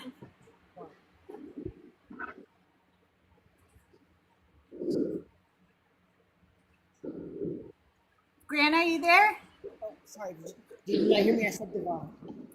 Oh, now I did. Okay, I could hear you then, but I didn't hear you the first time. Lobes? It sounds like something Solomon would say. I'll say divine. That is divine. Good job, everybody. Everybody got it right. That is Ecclesiastes 1:18. All right. Number 3. Do not say of those who are killed in the way of God, they are dead. Rather, they are alive, but you perceive not, etc. Oh man. I want to say decline just because we did divine, but also it sounds terrible. So I'm going to say divine. Okay. It's Grana. Divine. Lobes. it does sound terrible, but I bet it's from I haven't heard this before. It's probably from a different religious book. I'll say decline. Oh, good job. That was declined. That is from Quran 2:154.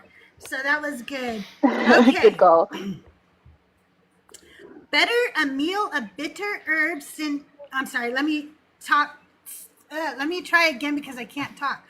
Better a meal of bitter herbs in peace than a feast spiced with quarrel, etc. Decline. Grana. Divine. Whoa, that was a little too confident. Lobes. I'll say decline. Ooh, good job, Lobes, etc. That was declined. That was just made up. Woohoo. All right. Number 5. And they shall be drunken and spew and fall and rise no more because of the sword which I will send among them, etc. Divine. Greta. Divine? Divine. It's really hard to hear you right now, Greta. For some reason, it sounds like your mic is in a pocket or something. Lobes. Divine. That is divine. That is Jeremiah 25:27. Wow. Good job. Yeah. And don't forget, if you guys are, if you're subscribers, you have stickers for these in your emoji things. Okay. Let's see. And they shall be drunk. Oh, I said that one. A fool plants seeds on stone and is surprised when no harvest comes, etc. Decline.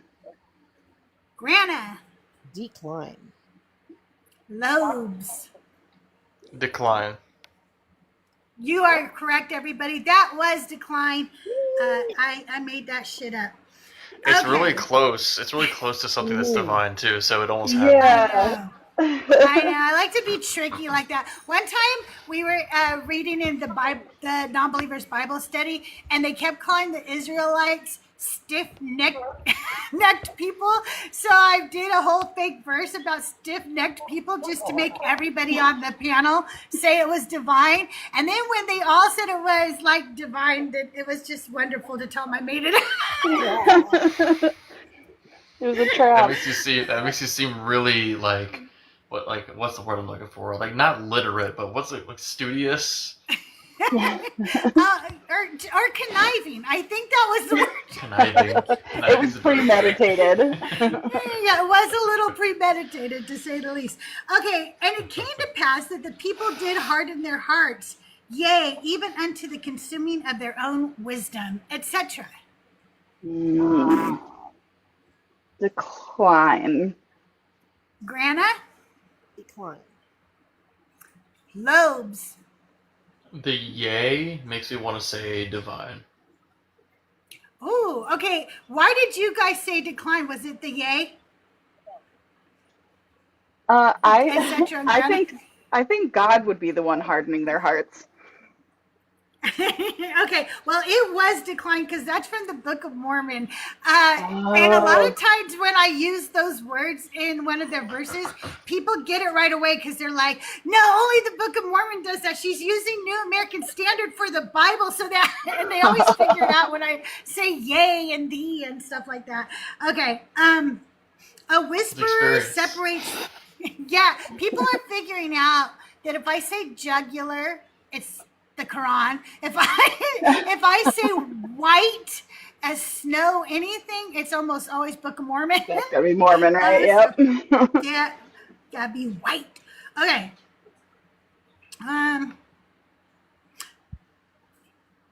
A whisper separates close friends, but the wounds of a friend are faithful, etc. Divine. Grana. Decline.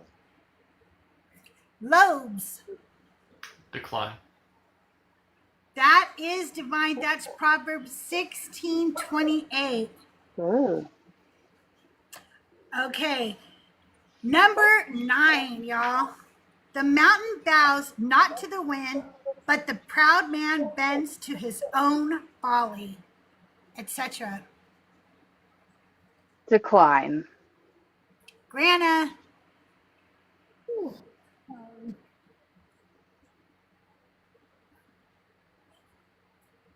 Oh, I barely heard you. I'm sorry. Did she say decline? Decline. I don't know what's going on. Okay. Lobes. I'll say decline. That is decline. That one was made up also. I made up a lot this week. Nice. Good work. That was a Okay. good one. I was Yeah. really Good, wondering. good. Number 10. He who mocks the poor taunts his maker, and he who rejoices at disaster will not go unpunished, etc. Divine. Grana, Lobes. Divine. That is divine, you guys. That's Proverbs Woo-hoo. 17:5.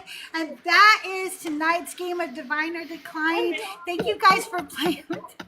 I forgot to say that the last one was for the record. I think that's Hey, at least we all got it right, so we all won, right?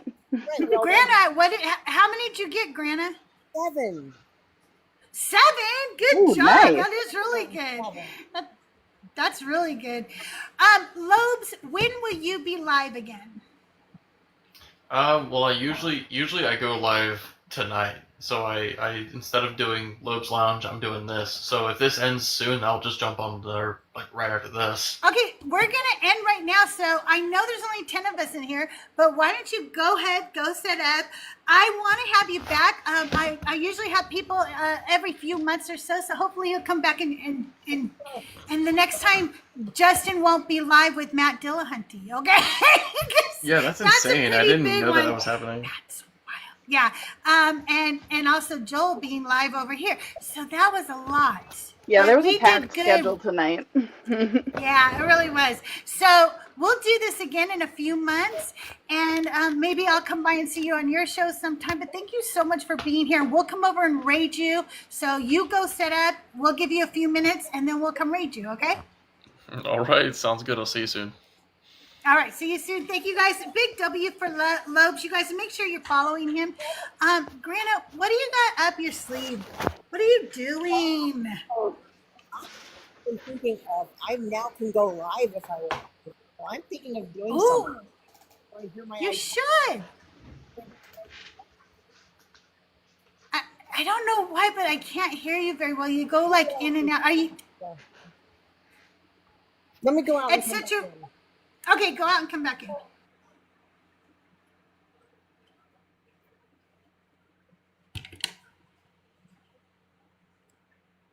Let me bring her back up.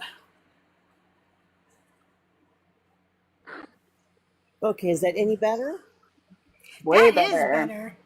Ah, there we go. Okay, this is my idea because I was a teacher for many years and I worked a lot with things like, what's it called? Now, I can't think of the word, of course, because I'm trying to think about it. But, you know, all the skills we learn to get through life these days, the DBR and everything. And The little life hacks? Pardon?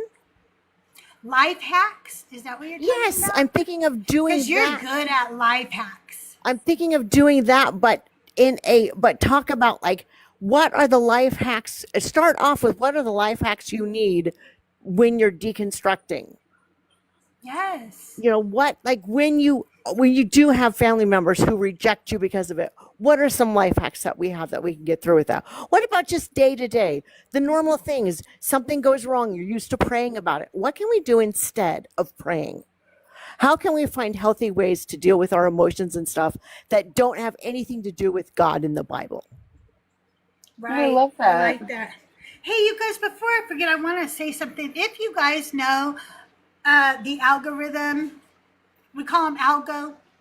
He's in everybody's chat. He's been in the community for a long time. He needs a little help right now. Not even a lot. If you guys can go into the deconstruction zone, either Discord, either in the outreach area, or even look in mine. He put his Cash App up. If anybody can help him out, it would be greatly appreciated. We try to help each other out. We don't tithe anymore, so we help each other when we can.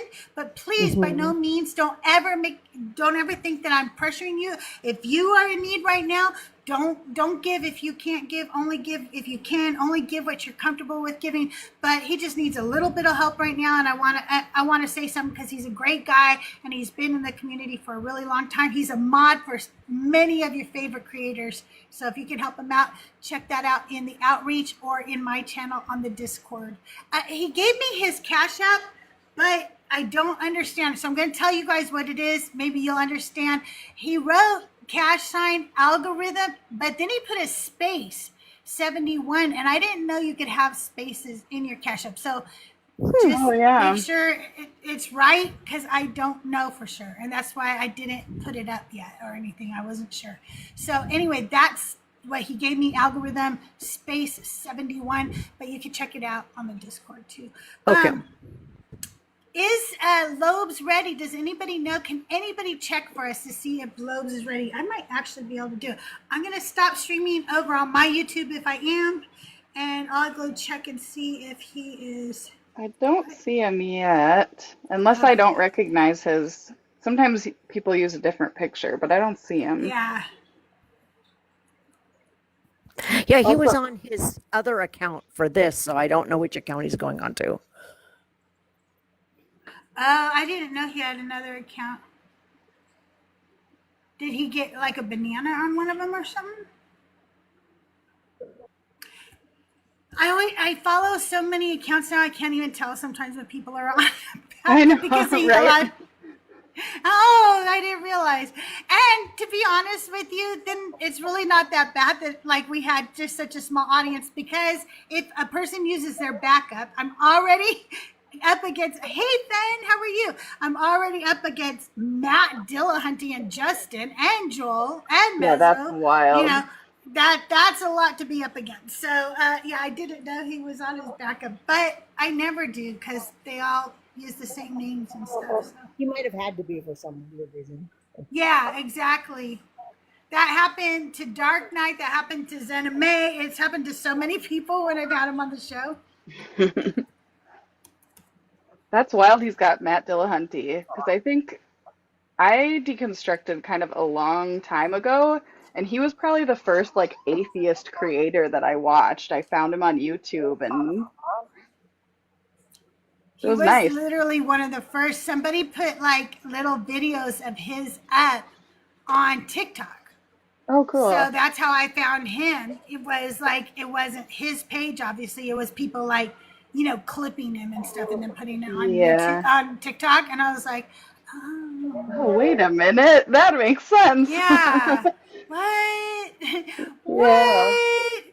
Yeah, like I already wasn't believing, but I didn't have all the arguments. Does that make Yeah. sense? Like, hmm but when other people would say them, I would be like, yeah, what they Yep. just said Yeah, what right you said. there. Yeah, that one. Yeah, that's a good one. I like that one, you know? That was funny. So, but yeah, I'm watching Lobes' main account, and it's not up yet for me. But I don't like. Let me see that. Does he tell you what his backup is? Oh yeah, it says 2 Lobes. I don't know how to look, so I don't know how.